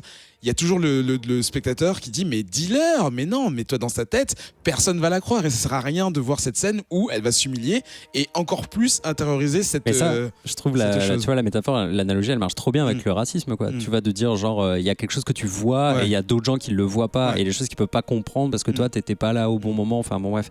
Et tu vois ça marche trop bien. Mais en fait à partir du moment où plusieurs personnes dans le comics commencent à voir le truc, je trouvais que ça marchait plus. La métaphore, soudain elle se cassait la gueule et j'étais super perturbé. / déçu, tu vois, de me dire ah non en fait c'est pas exactement ça.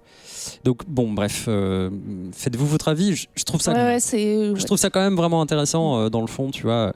Je dis je suis pas sûr d'avoir aimé, mais je trouve quand même que c'est cool. Venez-en nous parler dans le Bouya Comics Club. Effectivement. Et juste pour conclure sur ce sujet-là, c'était juste pour dire que j'étais content. Bon après c'est encore une fois aux États-Unis, mais qu'il y ait des bandes dessinées et des comics qui pas banalisent, mais qui mettent des sujets un peu compliqués. Alors pour moi, je l'ai vu vraiment juste sur le prisme de la religion. J'ai pas pensé vraiment au racisme ou à la xénophobie, vraiment juste sur la religion et la méconnaissance. Et je me dis que plus on aura, et sur plein de thématiques, plus on aura des histoires d'horreur ou de science-fiction ou d'autres genres que la biographie, pour parler des problèmes et des choses et des différences entre les personnes, je pense que ça normalisera les choses parce que on finira par ouvrir un comics, un roman ou n'importe quoi en se disant juste le fond de l'histoire c'est avec des personnages qui sont, et sans qu'on se concentre sur ça. Et évidemment rien qu'au titre j'avais compris plus ou moins qu'on aurait quelque chose autour de l'islam, mais je me suis jamais dit non ça va être un pamphlet sur l'inclusion et genre il nous intègre pas, quelque chose un peu trop biographique. Et là en fait j'apprécie, alors l'histoire n'est pas ouf pour moi, mais j'apprécie que on essaye d'incorporer ça je sais pas quelle est la première histoire, du coup c'est un peu ton problème aussi avec cette histoire, Adrien, mais d'avoir une histoire d'horreur qui quand même se tient autour d'une histoire qui peut se mélanger sur plein d'axes, et dans une histoire qui pour moi est normale en fait, c'est une histoire de science-fiction normale ou de parano, et je trouve la création cool. Voilà, c'était mon petit mot pour conclure ces revues. Vous retrouvez les informations concernant les auteurs et ce genre de choses sur le Bouya Comics Club, mais également dans le côté information sur votre application de podcast, ainsi que sur Twitter quand on poste l'épisode. Mais du coup, vous le savez déjà puisque vous avez téléchargé l'épisode. C'est n'importe quoi ce que je viens de dire. On se retrouve dans 2 minutes pour parler des Sex County.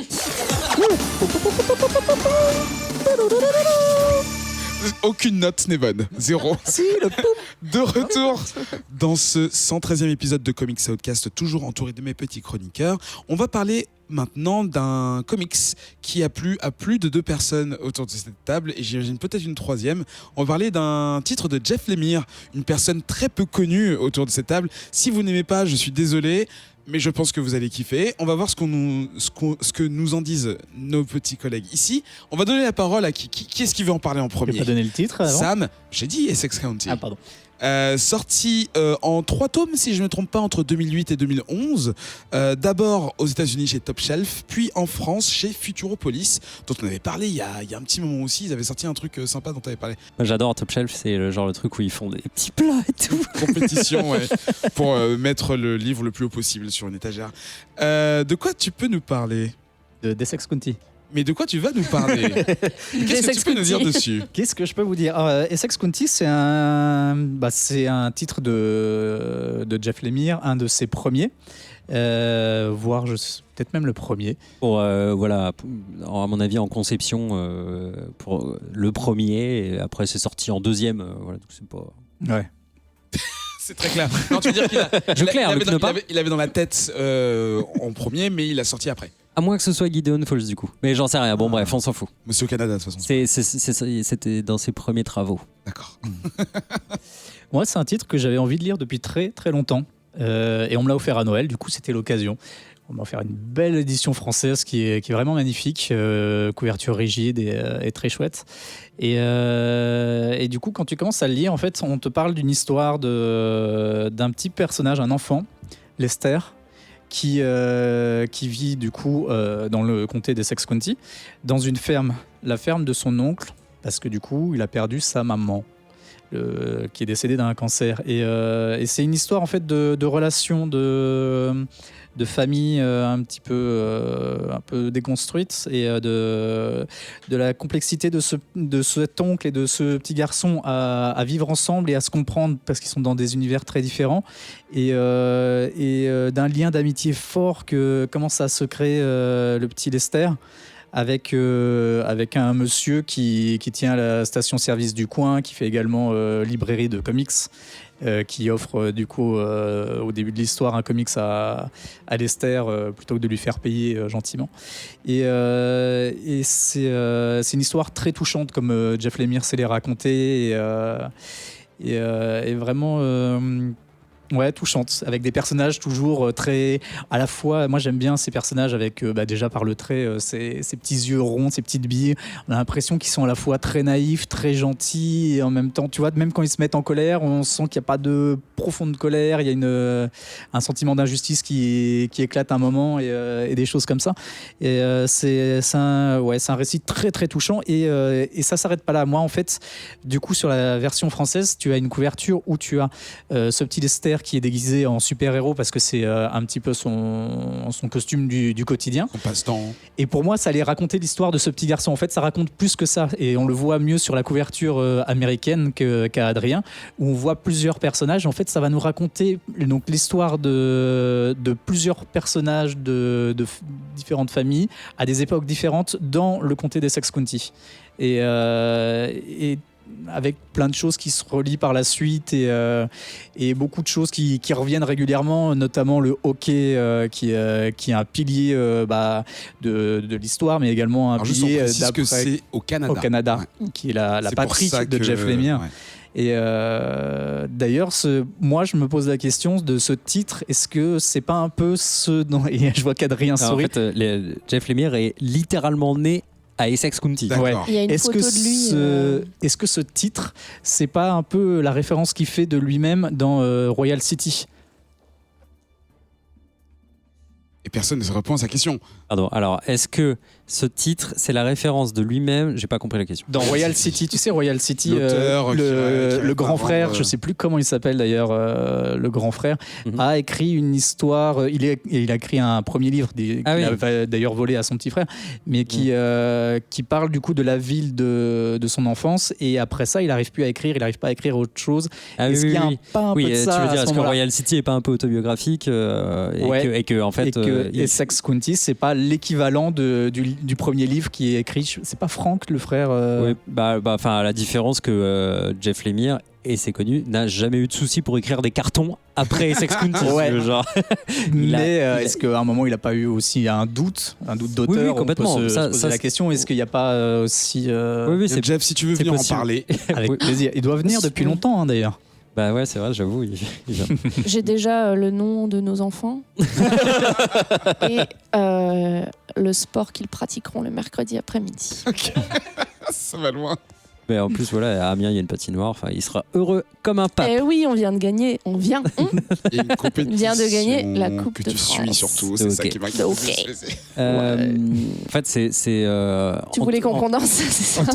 Non, en fait, clairement, je pense que ce qu'on peut dire, et ce qui est super intéressant, c'est que si vous avez lu des Jeff Lemire, d'ailleurs, qu'avez-vous lu comme Jeff Lemire, vous, Lulu? Qu'as-tu lu? Qu'ai-je lu? Eh bien, Essex County, c'était le premier Jeff Lemire que j'ai lu il y a maintenant de ça 6 ans.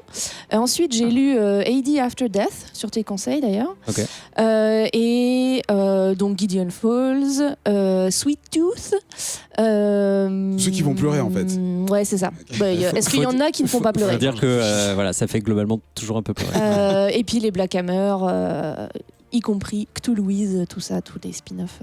Je suis hyper à jour.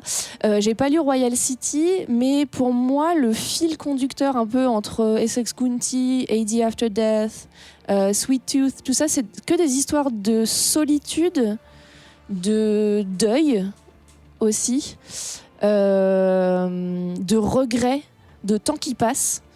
passe, Donc ouais. comme ça, c'est pas très gai. Et de famille. Et de famille. La Et de ouais, famille. le temps qui passe. Et ça. Mais c'est d'une beauté et d'une justesse infinie, je trouve, dans les émotions.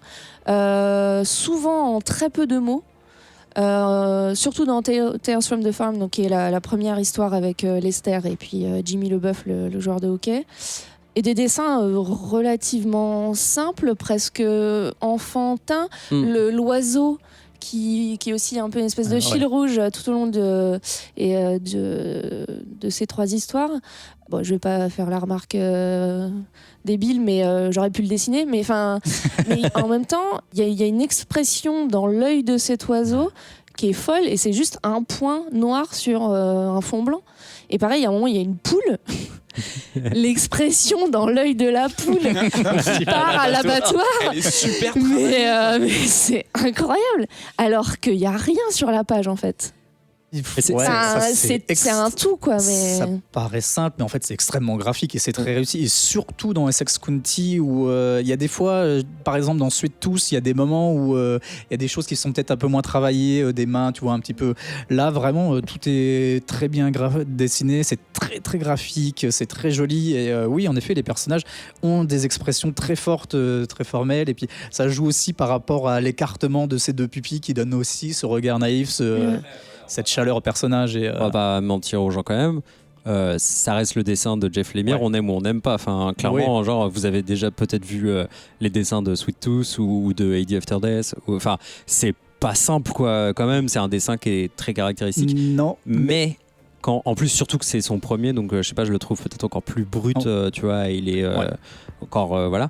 Mais ce qui moi me fascine, c'est effectivement cette sensation de facilité qu'a Lemire à écrire, et qui, moi maintenant, enfin, plus je lis du Lemire et plus ça me sidère, cette espèce d'élégance avec laquelle il fait tout, quoi, et notamment les situations qui sont très compliquées. Enfin, là, il y a 5 destins qui sont croisés et tout le bordel et tout, avec des relations qui sont super complexes et tout, et il y a une économie dans le trait, mais aussi dans les textes, dans les dialogues et machin. Et c'est pour ça, alors, enfin, tous mes respects à tous les autres auteurs et tout ça, mais tu vois, dans Ramirez, tout à l'heure, ce que je disais, c'était, tu sais, la tarte à la crème un peu, tu vois, tu sais, pour te bourrer des références, des relations, des persos et tout. Ben, oui, mais putain, faut combien de pages pour faire ce que Lemire peut te faire en visiblement beaucoup moins. Après, ouais, c'est pas le même univers, c'est pas la même ambiance, c'est pas pareil, c'est pas le même but, c'est pas le même but, ouais. Non, mais je suis quand même assez bluffé, moi, de la facilité. Enfin, je dis pas que c'est simple, hein, mais la facilité apparente de Lemire de créer des relations comme ça entre des personnages qui te semblent complexes au possible sur finalement très peu de pages, quoi. Mais du coup, là, vous dites des choses qui donnent l'impression qu'il fait peut-être un peu toujours la même chose. Est-ce qu'on se lasse pas? Non, alors, enfin, il a il a comme tout auteur, comme tout, je pense, même un dessinateur, il aura des traits qui reviennent régulièrement. Il a des sujets qui lui tiennent à cœur et avec lesquels il a l'habitude de travailler. Je pense que c'est l'essence d'un auteur. Après, la force qu'il a, et je pense que c'est pas donné à tout le monde, c'est réussir à mettre ses points forts et cette énergie au service de différents types d'histoires, différents types, et il raconte pas la même chose. Quand il raconte Black Hammer, par exemple, il va te raconter des choses qu'il touche lui aussi, d'un univers, des comics, mais il va développer. Oui, au centre, il y aura toujours cette famille, le temps qui passe, la volonté de créer des liens ou de pas réussir à les créer correctement et tout ça. Enfin, en même temps, ce qu'il raconte, c'est les fondamentaux de la vie, quoi. Du coup, ouais, dans une histoire, c'est bien d'avoir ça, c'est bien de construire. Il raconte pas tout le temps la même histoire, il utilise des clés qu'il a, qui sont fortes et qu'il maîtrise pour nous faire de belles histoires dans différents univers. Lucie ? Non, puis il y a une inventivité graphique aussi. Enfin, on insiste sur la simplicité, mais dans Essex County, il y a des pages absolument magnifiques qui sont presque surréalistes, c'est une forme de juxtaposition du temps, mais qui est représentée de façon graphique. Il y a une planche avec Lou, donc qui est un des frères dans la deuxième histoire. Donc il y a un flashback. Et il se revoit dans une scène passée que je ne vais pas raconter parce que voilà. Mais donc on voit son visage qui est dessiné dans la lune, qui regarde son lui du passé. Et ça, tout simplement, c'est hyper simple comme idée de représentation du flashback, en fait, de visualisation du flashback, mais c'est hyper beau, on sent toute la mélancolie possible qu'il a pour ce qu'il a fait à ce moment-là. Pareil, à un moment aussi, il y a une scène très touchante où il y a toute l'équipe de hockey qui se matérialise et qui tape sur la glace à un moment hyper émouvant. Enfin, c'est la grosse chiale, rien que d'y repenser là. Voilà. Enfin, il y a beau énormément, enfin pas énormément, mais il y a quelques planches comme ça qui sont très inventives et qui sont pas gratuites, qui sont pas virtuoses. Juste, il montre qu'il a eu cette super idée là. Ça sert vraiment le propos et c'est très poétique et très beau. Adrien, non, oui, juste, et le tout en noir et blanc, il faut le dire. Ouais, c'est ça. Oui, en fait, je sais pas si on l'a bien exprimé, mais globalement, donc c'est un petit pavé quand même, Essex County, et c'est une série de portraits. Qu'on pour point commun surtout de se passer dans le même lieu, mais donc on va explorer pas mal d'histoires et c'est des destins croisés, quoi. Après il y a un petit jeu qui se crée pour le lecteur de comprendre en fait qu'est-ce que c'est que ce MCU, ce Essex County Universe, tu vois, où et en fait tu comprends à un moment que tel personnage c'est peut-être un parent de tel autre personnage, etc. Et je trouve ça aussi assez ludique. Enfin, moi j'ai bien aimé en lisant le truc, où au final tu dis tiens, je suis vraiment passé du coq à l'âne, et puis en fait non, t'as ce jeu qui se met en place, qui est récompensé à la fin par un arbre généalogique en fait, où du coup on te donne un peu la réponse, quoi, tu vois, on te dit voilà, en fait lui c'est le frère de machin, lui c'est son père, etc. Parfois c'est complètement transparent dans les histoires, parfois c'est moins clair, mais c'est super jouissif, quoi. Juste, vous parliez de pavé, dans l'édition française c'est 500 pages. Ouais, après c'est des pages oui, c'est des pages en papier fin, hein. non mais ça se mange vraiment super bien. Enfin voilà, j'ai lu personnellement, je pense en 2 jours. Enfin, eh bien, moi, ça fait depuis qu'on enregistre ici que je le vois, hein, ce tome de Essex County. Et là, tu lis. Qu'est-ce que c'est que ce truc ? Parce que c'est un super bel objet en plus. Ouais, c'est vrai que mettre ça en avant dans ta bibliothèque. Je suis convaincu, en tout cas. J'espère que c'est le cas également pour vous, auditeurs. Est-ce que vous avez quelque chose à ajouter sur ce titre-là ? Si vous n'aimez pas, venez vous battre. Non, c'est vraiment un beau récit très touchant, c'est très chouette, ça fait vraiment plaisir de lire ce genre d'histoire. Si vous l'avez déjà lu, on vous invite à venir nous donner votre avis. On va passer à la dernière partie de cette émission.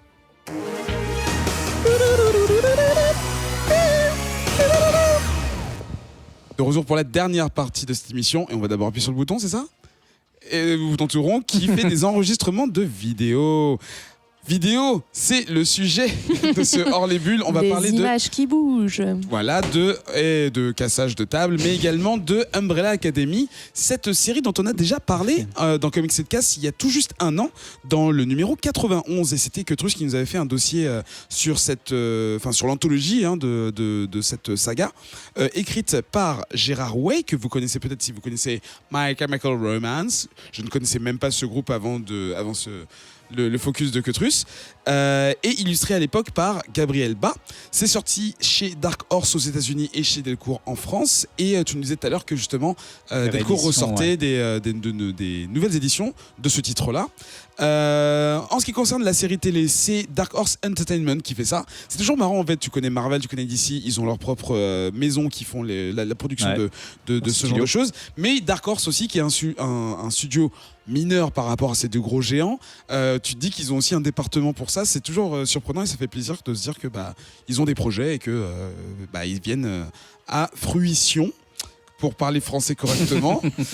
Au casting, on retrouve deux comédiens qu'on connaît beaucoup et une troisième que j'ai découvert parce que malheureusement j'ai pas eu le temps ni l'occasion de regarder la série. Donc Ellen Page qu'on ne présente pas, Robert Sheenan qu'on représente parce que ça fait longtemps que vous avez certainement oublié dans Misfits, c'était celui qui n'avait pas de pouvoir, et Mary J. Blige. Voilà, je voulais juste la name drop. En toute simplicité. En passant, Joue super bien. qui joue super bien, mais ça on le savait, dans tous ses clips elle joue bien. Alors, est-ce que vous pouvez me faire le synopsis de la série et me dire s'il y a des différences, en tout cas dans son synopsis, par rapport au comics original, si vous l'avez lu? Quelqu'un l'a lu? Adrien, tu l'as lu? Non, il n'y a que ça. Il n'y a que moi qui l'ai lu? Oui. Ouais, il n'y a que toi qui l'as lu. Je crois qu'il n'y a pas de différence vraiment. Si. Ah oui, quand même. Juste vraiment dans la conception. Hein. Il a pas de nom. Non, mais même, enfin, le comics est beaucoup plus cartoon en fait. Et t'es dans un univers beaucoup plus fictionné, alors que dans la série, on est dans quelque chose de beaucoup plus proche de la réalité. D'accord. Et pour moi, les personnages de la série sont plus profonds que celles du comics. Alors, après, ça reste. On va peut-être parler du. On va présenter déjà ouais. Ouais. Go. Ah, c'est moi? Oui. Ah, de quoi? Je parle du comics? Non, tu parles de la série, mais Je présente qu'est-ce qu'elle tout raconte alors ce soir. Qu'est-ce qu'elle raconte? En 1989, je sais plus à quelle date exactement, je crois que c'est au mois d'octobre. J'avais 4 ans. Moi aussi. Bon. Non, c'est vrai. Merde, t'as mon âge? Oui. Du coup, en 1989, tout autour du monde, 43 femmes donnent naissance à un enfant, chacune.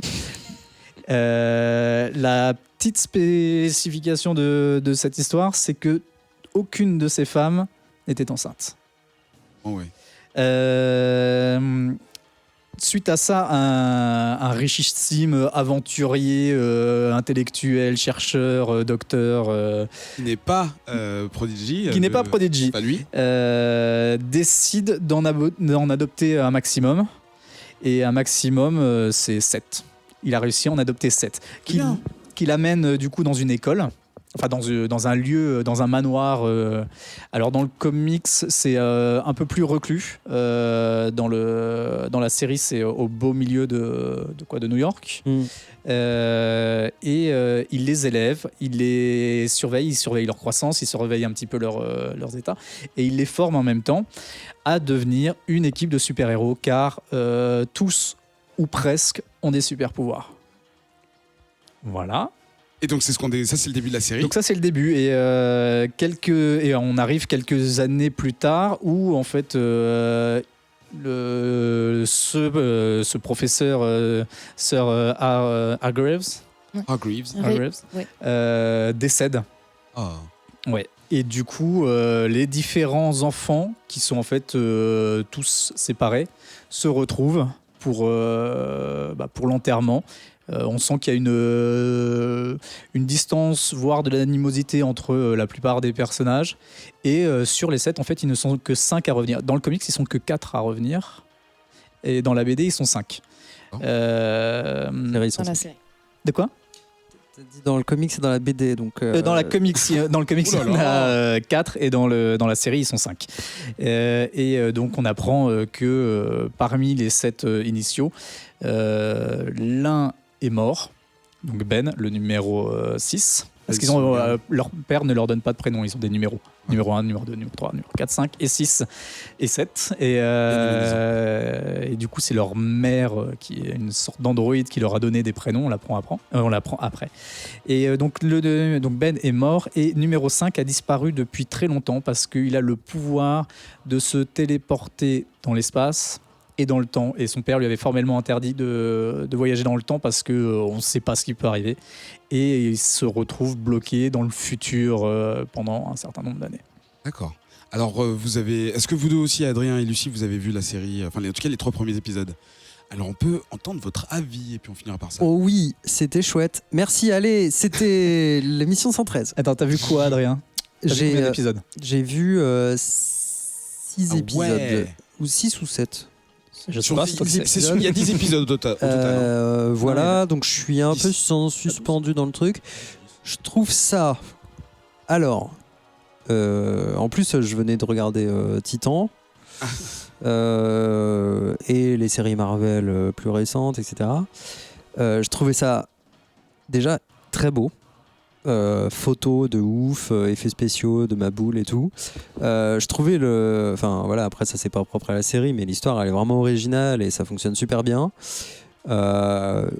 Globalement, ça joue quand même plutôt très bien. Les acteurs sont cool. La bande son est chouette. Le montage est plutôt ok. Ah oui, alors dans la bande son il y a des moments, il y a des covers un peu chelous qui m'ont saoulé, mais bon bref. Et il y a un peu des scènes de baston gratos qui, tu sens que c'est un peu foutu façon Titans, hein, tu sais, genre ouah, ça fait une demi-heure qu'il ne s'est pas battu, vite mettez une scène de baston. Un conflit vite, allez dans un bar, surtout battez-vous entre les deux frères, quoi. ouais. Ça c'est la fatigue un peu. Comme d'hab, je pense que ça aurait pu mériter tu sais, genre une paire d'épisodes en moins. Enfin, tu vois, il y a sûrement moyen de condenser un peu tout ce bordel. Mais tu vois, pour le moment, j'en suis à 6 ou 7 là, et j'ai quand même vraiment envie de connaître la fin. Alors, peut-être que connaître la fin me ferait donner un avis complètement différent, mais pour le moment, je prends du plaisir. Ellen Page est incroyable en meuf que t'as envie de baffer. Mais pas du tout. Oh, si t'as quand même envie de la secouer. Mais après, je veux dire, c'est son rôle. Hein. Mais genre, elle est molle, c'est... Non, mais tu sais, c'est même la dans la grosse vicose, quoi. Tu vois, la tête tout le temps rentrée dans les épaules. Et c'est son rôle. Oui, c'est son rôle, bien sûr. C'est son rôle, tu vois. C'est pas. Tu connais pas sa vie, hein. En fait, si plutôt, coup, pas mal. En fait, C'est que elle a jamais développé de pouvoir. Et donc, elle a toujours été parmi les gamins adoptés. Elle est un peu restée sur le côté. Elle ne faisait même pas partie, après vous parler de l'Umbrella Academy. Ouais. Et elle est pas sur les portraits, elle est pas sur les photos, on la connaît pas. Et elle a une particularité, c'est qu'elle prend toujours des médicaments. Et que peut-être que si elle arrêtait de prendre des médicaments, peut-être elle aurait des pouvoirs, peut-être. Alors, c'est ultra grillax, hein, genre ouais. le scénario. Comme dans Misfits d'ailleurs. Faut dire que voilà, tout s'enchaîne, tu vois, de façon relativement efficace, à part quelques surprises et tout, mais les personnages, enfin tous, tu vois, j'ai vraiment tous un petit truc pour chacun, quoi. Je trouve ça pas mal. Un petit truc, c'est-à-dire, tu les apprécies tous un petit peu. J'ai une vraie empathie pour chacun, ça marche. Lucie, qu'est-ce que t'en as pensé? Ça t'a touché le cœur aussi? Bif bof. Juste pour savoir, t'en as vu combien? J'en ai vu 6 ou 7, 8. 6 ou 7, 8 6 ou 7, 8. 6, 7, 8, j'avoue, je sais pas. Mais j'aurais peut-être dû m'arrêter au bout de 3. Parce que j'étais plutôt emballée au début. J'ai trouvé la mise en place très efficace, assez fun. Voilà, ce qu'on a dit, super acteurs, tout ça, très beau. Mais j'ai perdu en intérêt au fur et à mesure. En partie parce qu'il y a un peu un effet pervers avec toute l'intrigue de numéro 5 justement, donc qui réapparaît et qui vient annoncer l'apocalypse, et en fait tout le monde s'en fout. Justement, non, c'est parce que c'est un gros connard, il le dit pas, et ça c'est incompréhensible. Il le dit que à Ellen Page, à numéro 7, Vania. Parce que du coup, on l'a pas bien dit, mais donc numéro 5 qui avait disparu revient quasiment au moment de l'enterrement, quoi. Et donc il revient comme un enfant. Clairement, il a vécu 40 ans, ouais, je crois. Un peu 40, plus de 40 48, ans dans le futur. Et en fait, il a vécu la misère puisque c'était l'apocalypse, c'était la fin du monde. Il a vécu tout seul sur une terre désolée. Pas des os. Et donc il revient et plutôt que de dire aidez-moi, faut faire quelque chose et tout ça, bon, c'est un petit peu ses raisons, mais voilà, il est cette espèce de gamin qui joue super bien, le mec beaucoup trop mature pour son âge, et lui il aura sa petite quête. Donc en fait il y a un peu deux quêtes parallèles. Enfin, il y a deux grands axes de l'histoire, quoi. Il y a la partie apocalypse, on va éviter l'apocalypse, et la partie rechercher qui a tué le père, parce que visiblement le père est peut-être pas mort de mort naturelle, et ces deux histoires restent un peu en parallèle pendant peut-être trop longtemps pour que ce soit crédible, quoi. En fait, il y a pas mal de moments comme ça dans la série où effectivement tu te dis mais dites-vous les choses. Ça, c'est assez agaçant.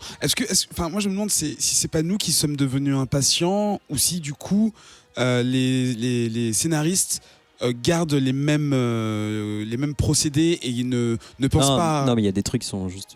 je pense qu'il y a des trucs qui sont ultra grossiers. Hein. La relation d'Ellen Page et son mec, là. Enfin, t'as envie de dire...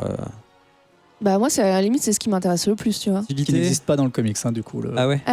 Ah non, mais intéressant, parce que c'est la partie qui pour moi est le plus mal écrit. Enfin, vraiment, c'est. Mais moi, c'est ce qui me donne envie de continuer à regarder, tu vois. Ouais. Mais bon. C'est marrant, c'est justement grosse botte, quoi, tu vois. Et en même temps, non, parce que on voit pas bien où il veut en venir. Je trouve ça assez mystérieux, son rôle. Je sais pas, je trouvais l'ambiguïté assez intéressante. Et puisque tu parlais rapidement de la musique, je vais y revenir 2 secondes. Oui, t'as fait une grimace quand... Ouais. Moi j'aime bien du coup les scènes de violon où Ellen Page elle joue ton violon et puis il y a un montage qui est fait, tout ça, je trouve ça assez intéressant.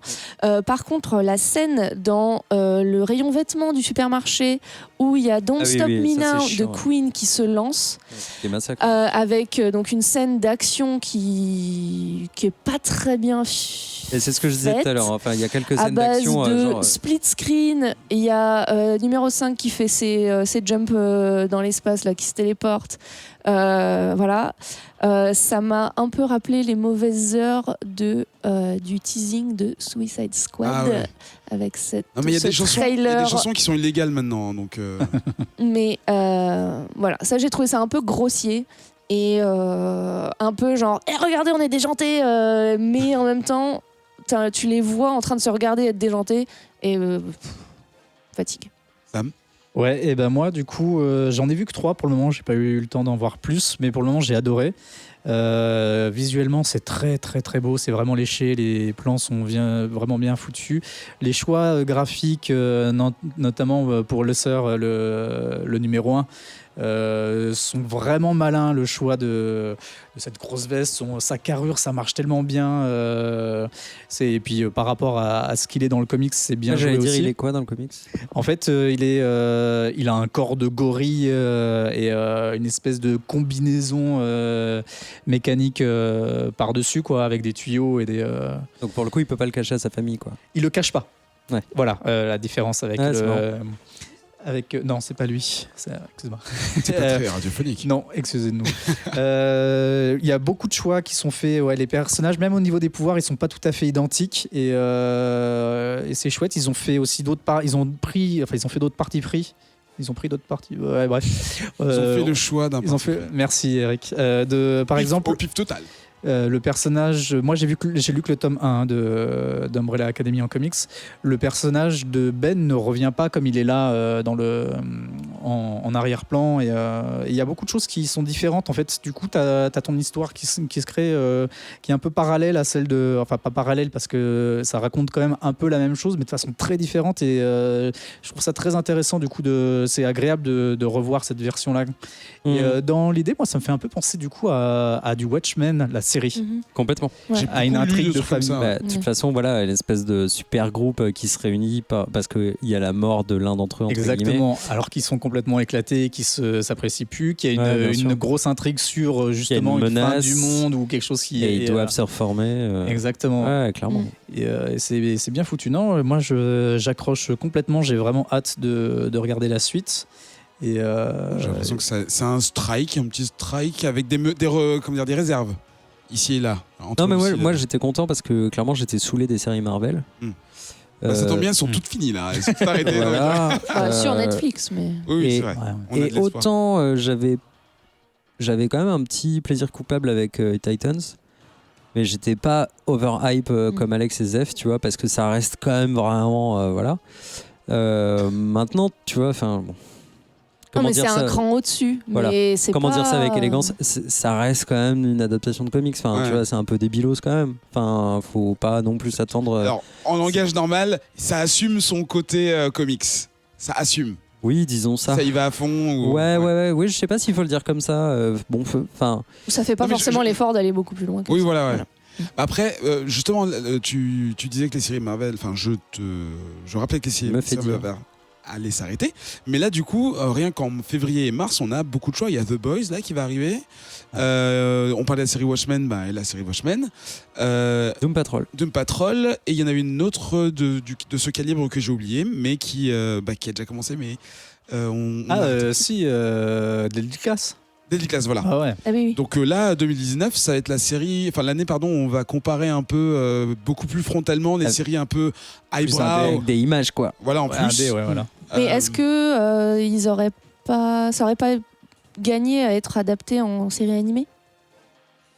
Ça aurait pas Ça été dépend du du coup le même public. parti pris, je pense. Et même- Ouais, public non puis plus. il y a toujours un truc en France, et Moutafoukaz, je lisais un tweet de Run tout à l'heure qui disait que il avait retrouvé son DVD, tu sais, genre à côté Ah oui, des oui. trucs Mm. enfants, quoi. Mm.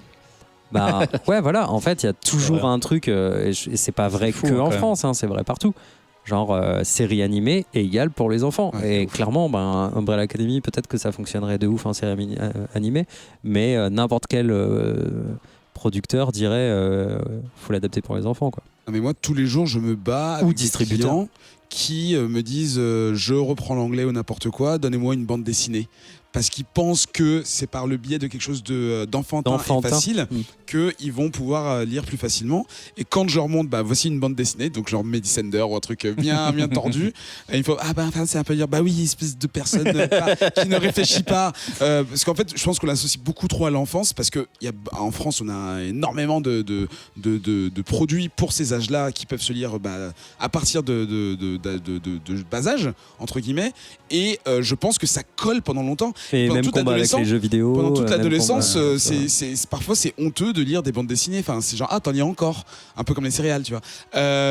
Mais je pense qu'il y a un gros stigmate sur ce média. Et ça revient en fait à ce gros trou de la vingtaine, et puis à la trentaine c'est genre oui, en fait j'arrive à lire entre les lignes de cette bande dessinée et tout, et on reprend du plaisir, et ça devient un truc de vieux.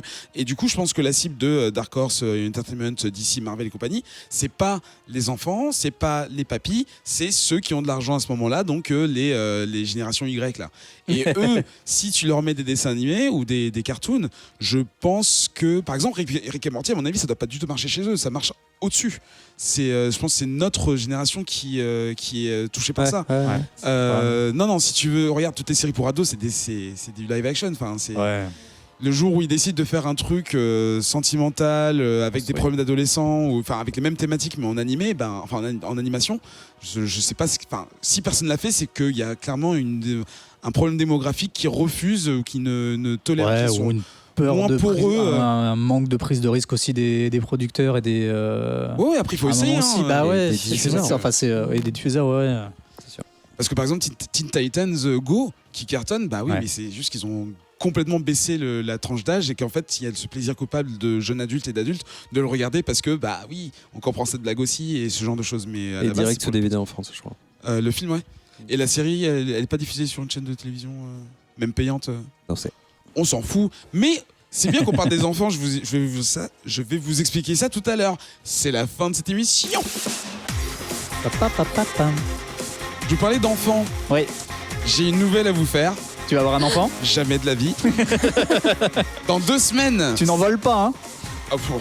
Jamais. Tu les chasses pas à gardez-les. court, non Ah oui, tu les chasses pas. Non, gardez vos trucs. Tant qu'ils ne me touchent pas moi, ça va. Non, j'aime bien les enfants, ils sont cool.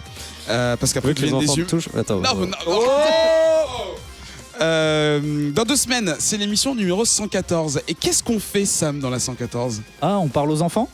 Alors, pas aux enfants, On parle de comics qui sont adressés avant tout aux enfants. Oui, ça va être une émission spéciale enfants et parents d'enfants. Et Daronade, du coup. Voilà, Daronade et je vais être là aussi, désolé, mais Et personne plus générale, parce que de toute façon, quand t'es un adulte, tu peux aussi lire des... Personne plus générale. Tu sais, tu te qualifies comment? Est-ce que tu es daron ou personne Spécifique. plus générale? Général. oh là là, il faut voir le geste. Donc, on va dire au revoir à nos chroniqueurs. Merci Adrien. Avec plaisir. De rien. Entre trous. Jamais, j'ai jamais dit de rien de ma vie. On me retrouve où? Retrouvez-moi sur Twitter, Oui. Adrien Larouzet, Z2E à la fin. Quelle est l'actualité? L'actualité, oh là là, Ah non, je mais sais ça même va, pas. ça va, c'est pas Ben. Je sais pas ce que je peux dire en me mettant dans le futur, machin. Si j'ai sorti, tiens, il y a pas très longtemps, Oui. un bot documentaire d'anticipation qui s'appelle Alfred Premium. Vous pouvez le trouver sur Facebook ou sur alfredpremium.com, je crois. Je tape tout de suite. Et donc, c'est une série documentaire de fiction qui se découvre entièrement par chatbot dans Messenger. Vous pourrez échanger avec ce personnage fictif venu du futur qui est en gros un petit aperçu de ce que pourraient devenir vos actes d'achat d'ici quelques années si les algorithmes tels qu'ils sont conçus aujourd'hui partaient complètement en couille. Et si vous lâchiez complètement prise sur ce que vous mangez, sur comment vous vous habillez, sur comment vous bouffez ou ce que vous voulez offrir, est-ce qu'une IA pourrait faire tout ça pour vous? Est-ce enviable? Je ne sais pas. Découvrez-le vite en cherchant Alfred Premium. Ça fait peur. Non, mais c'est vraiment horrifique tout machin. Et en Bah. tête, on parlait justement d'habitude de consommation sur Internet. Eh bien, voilà. À C'est- bientôt. À bientôt. On va dire au revoir à Sam. Salut Eric. Sam, on te retrouve où? Excuse-moi, il y a des militaires qui sont en train de se dessaper là-bas. Oh. Il y a ça à côté de chez moi, sachez-le. Ah mais c'est vrai. Je rigole pas. Retrouvez-moi sur le BCC. Voilà. Uniquement. Oui, bah C'est là j'ai que pas tu l'avis vis. d'Adrien. hein. C'est là- Je- Tu fais pas de musique? Non, je travaille. Pour ça, c'est Tout le tellement temps. détaillé. Tout le temps. Non. Et réseau socialement BCC, Twitter, mais j'y suis pas trop. Sam le Piranha. Non, mais c'est bien, ça te fait de la street cred d'avoir des chiffres à côté de ton nom sur Twitter. Lucie, Oui. on te dit à bientôt. Oh, bah écoute, Enfin, je avec sais pas, il faut plaisir. encore qu'on délibère une fois que tu seras Ouais, parti je pour vais- savoir si tu d'accord. reviendras une prochaine fois. On te retrouve où?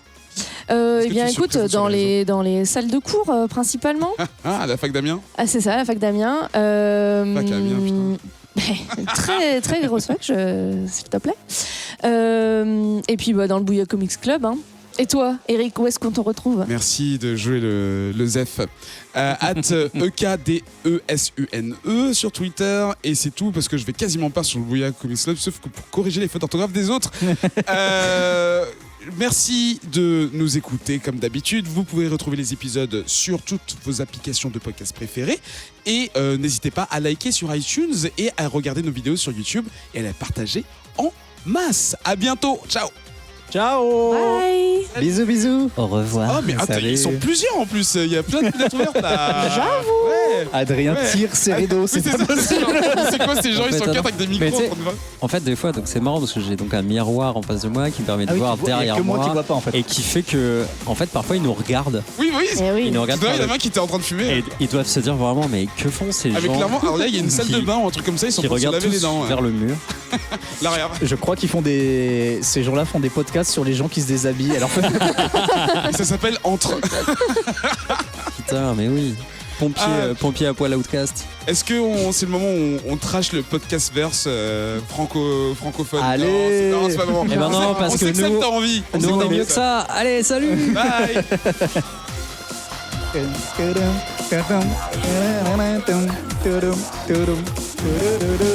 Et en fait, on est le 21 février. Joyeux anniversaire Ben. Les anniversaires, je l'avais vu, je savais. Même, il se retarde un peu. Enfin, bon.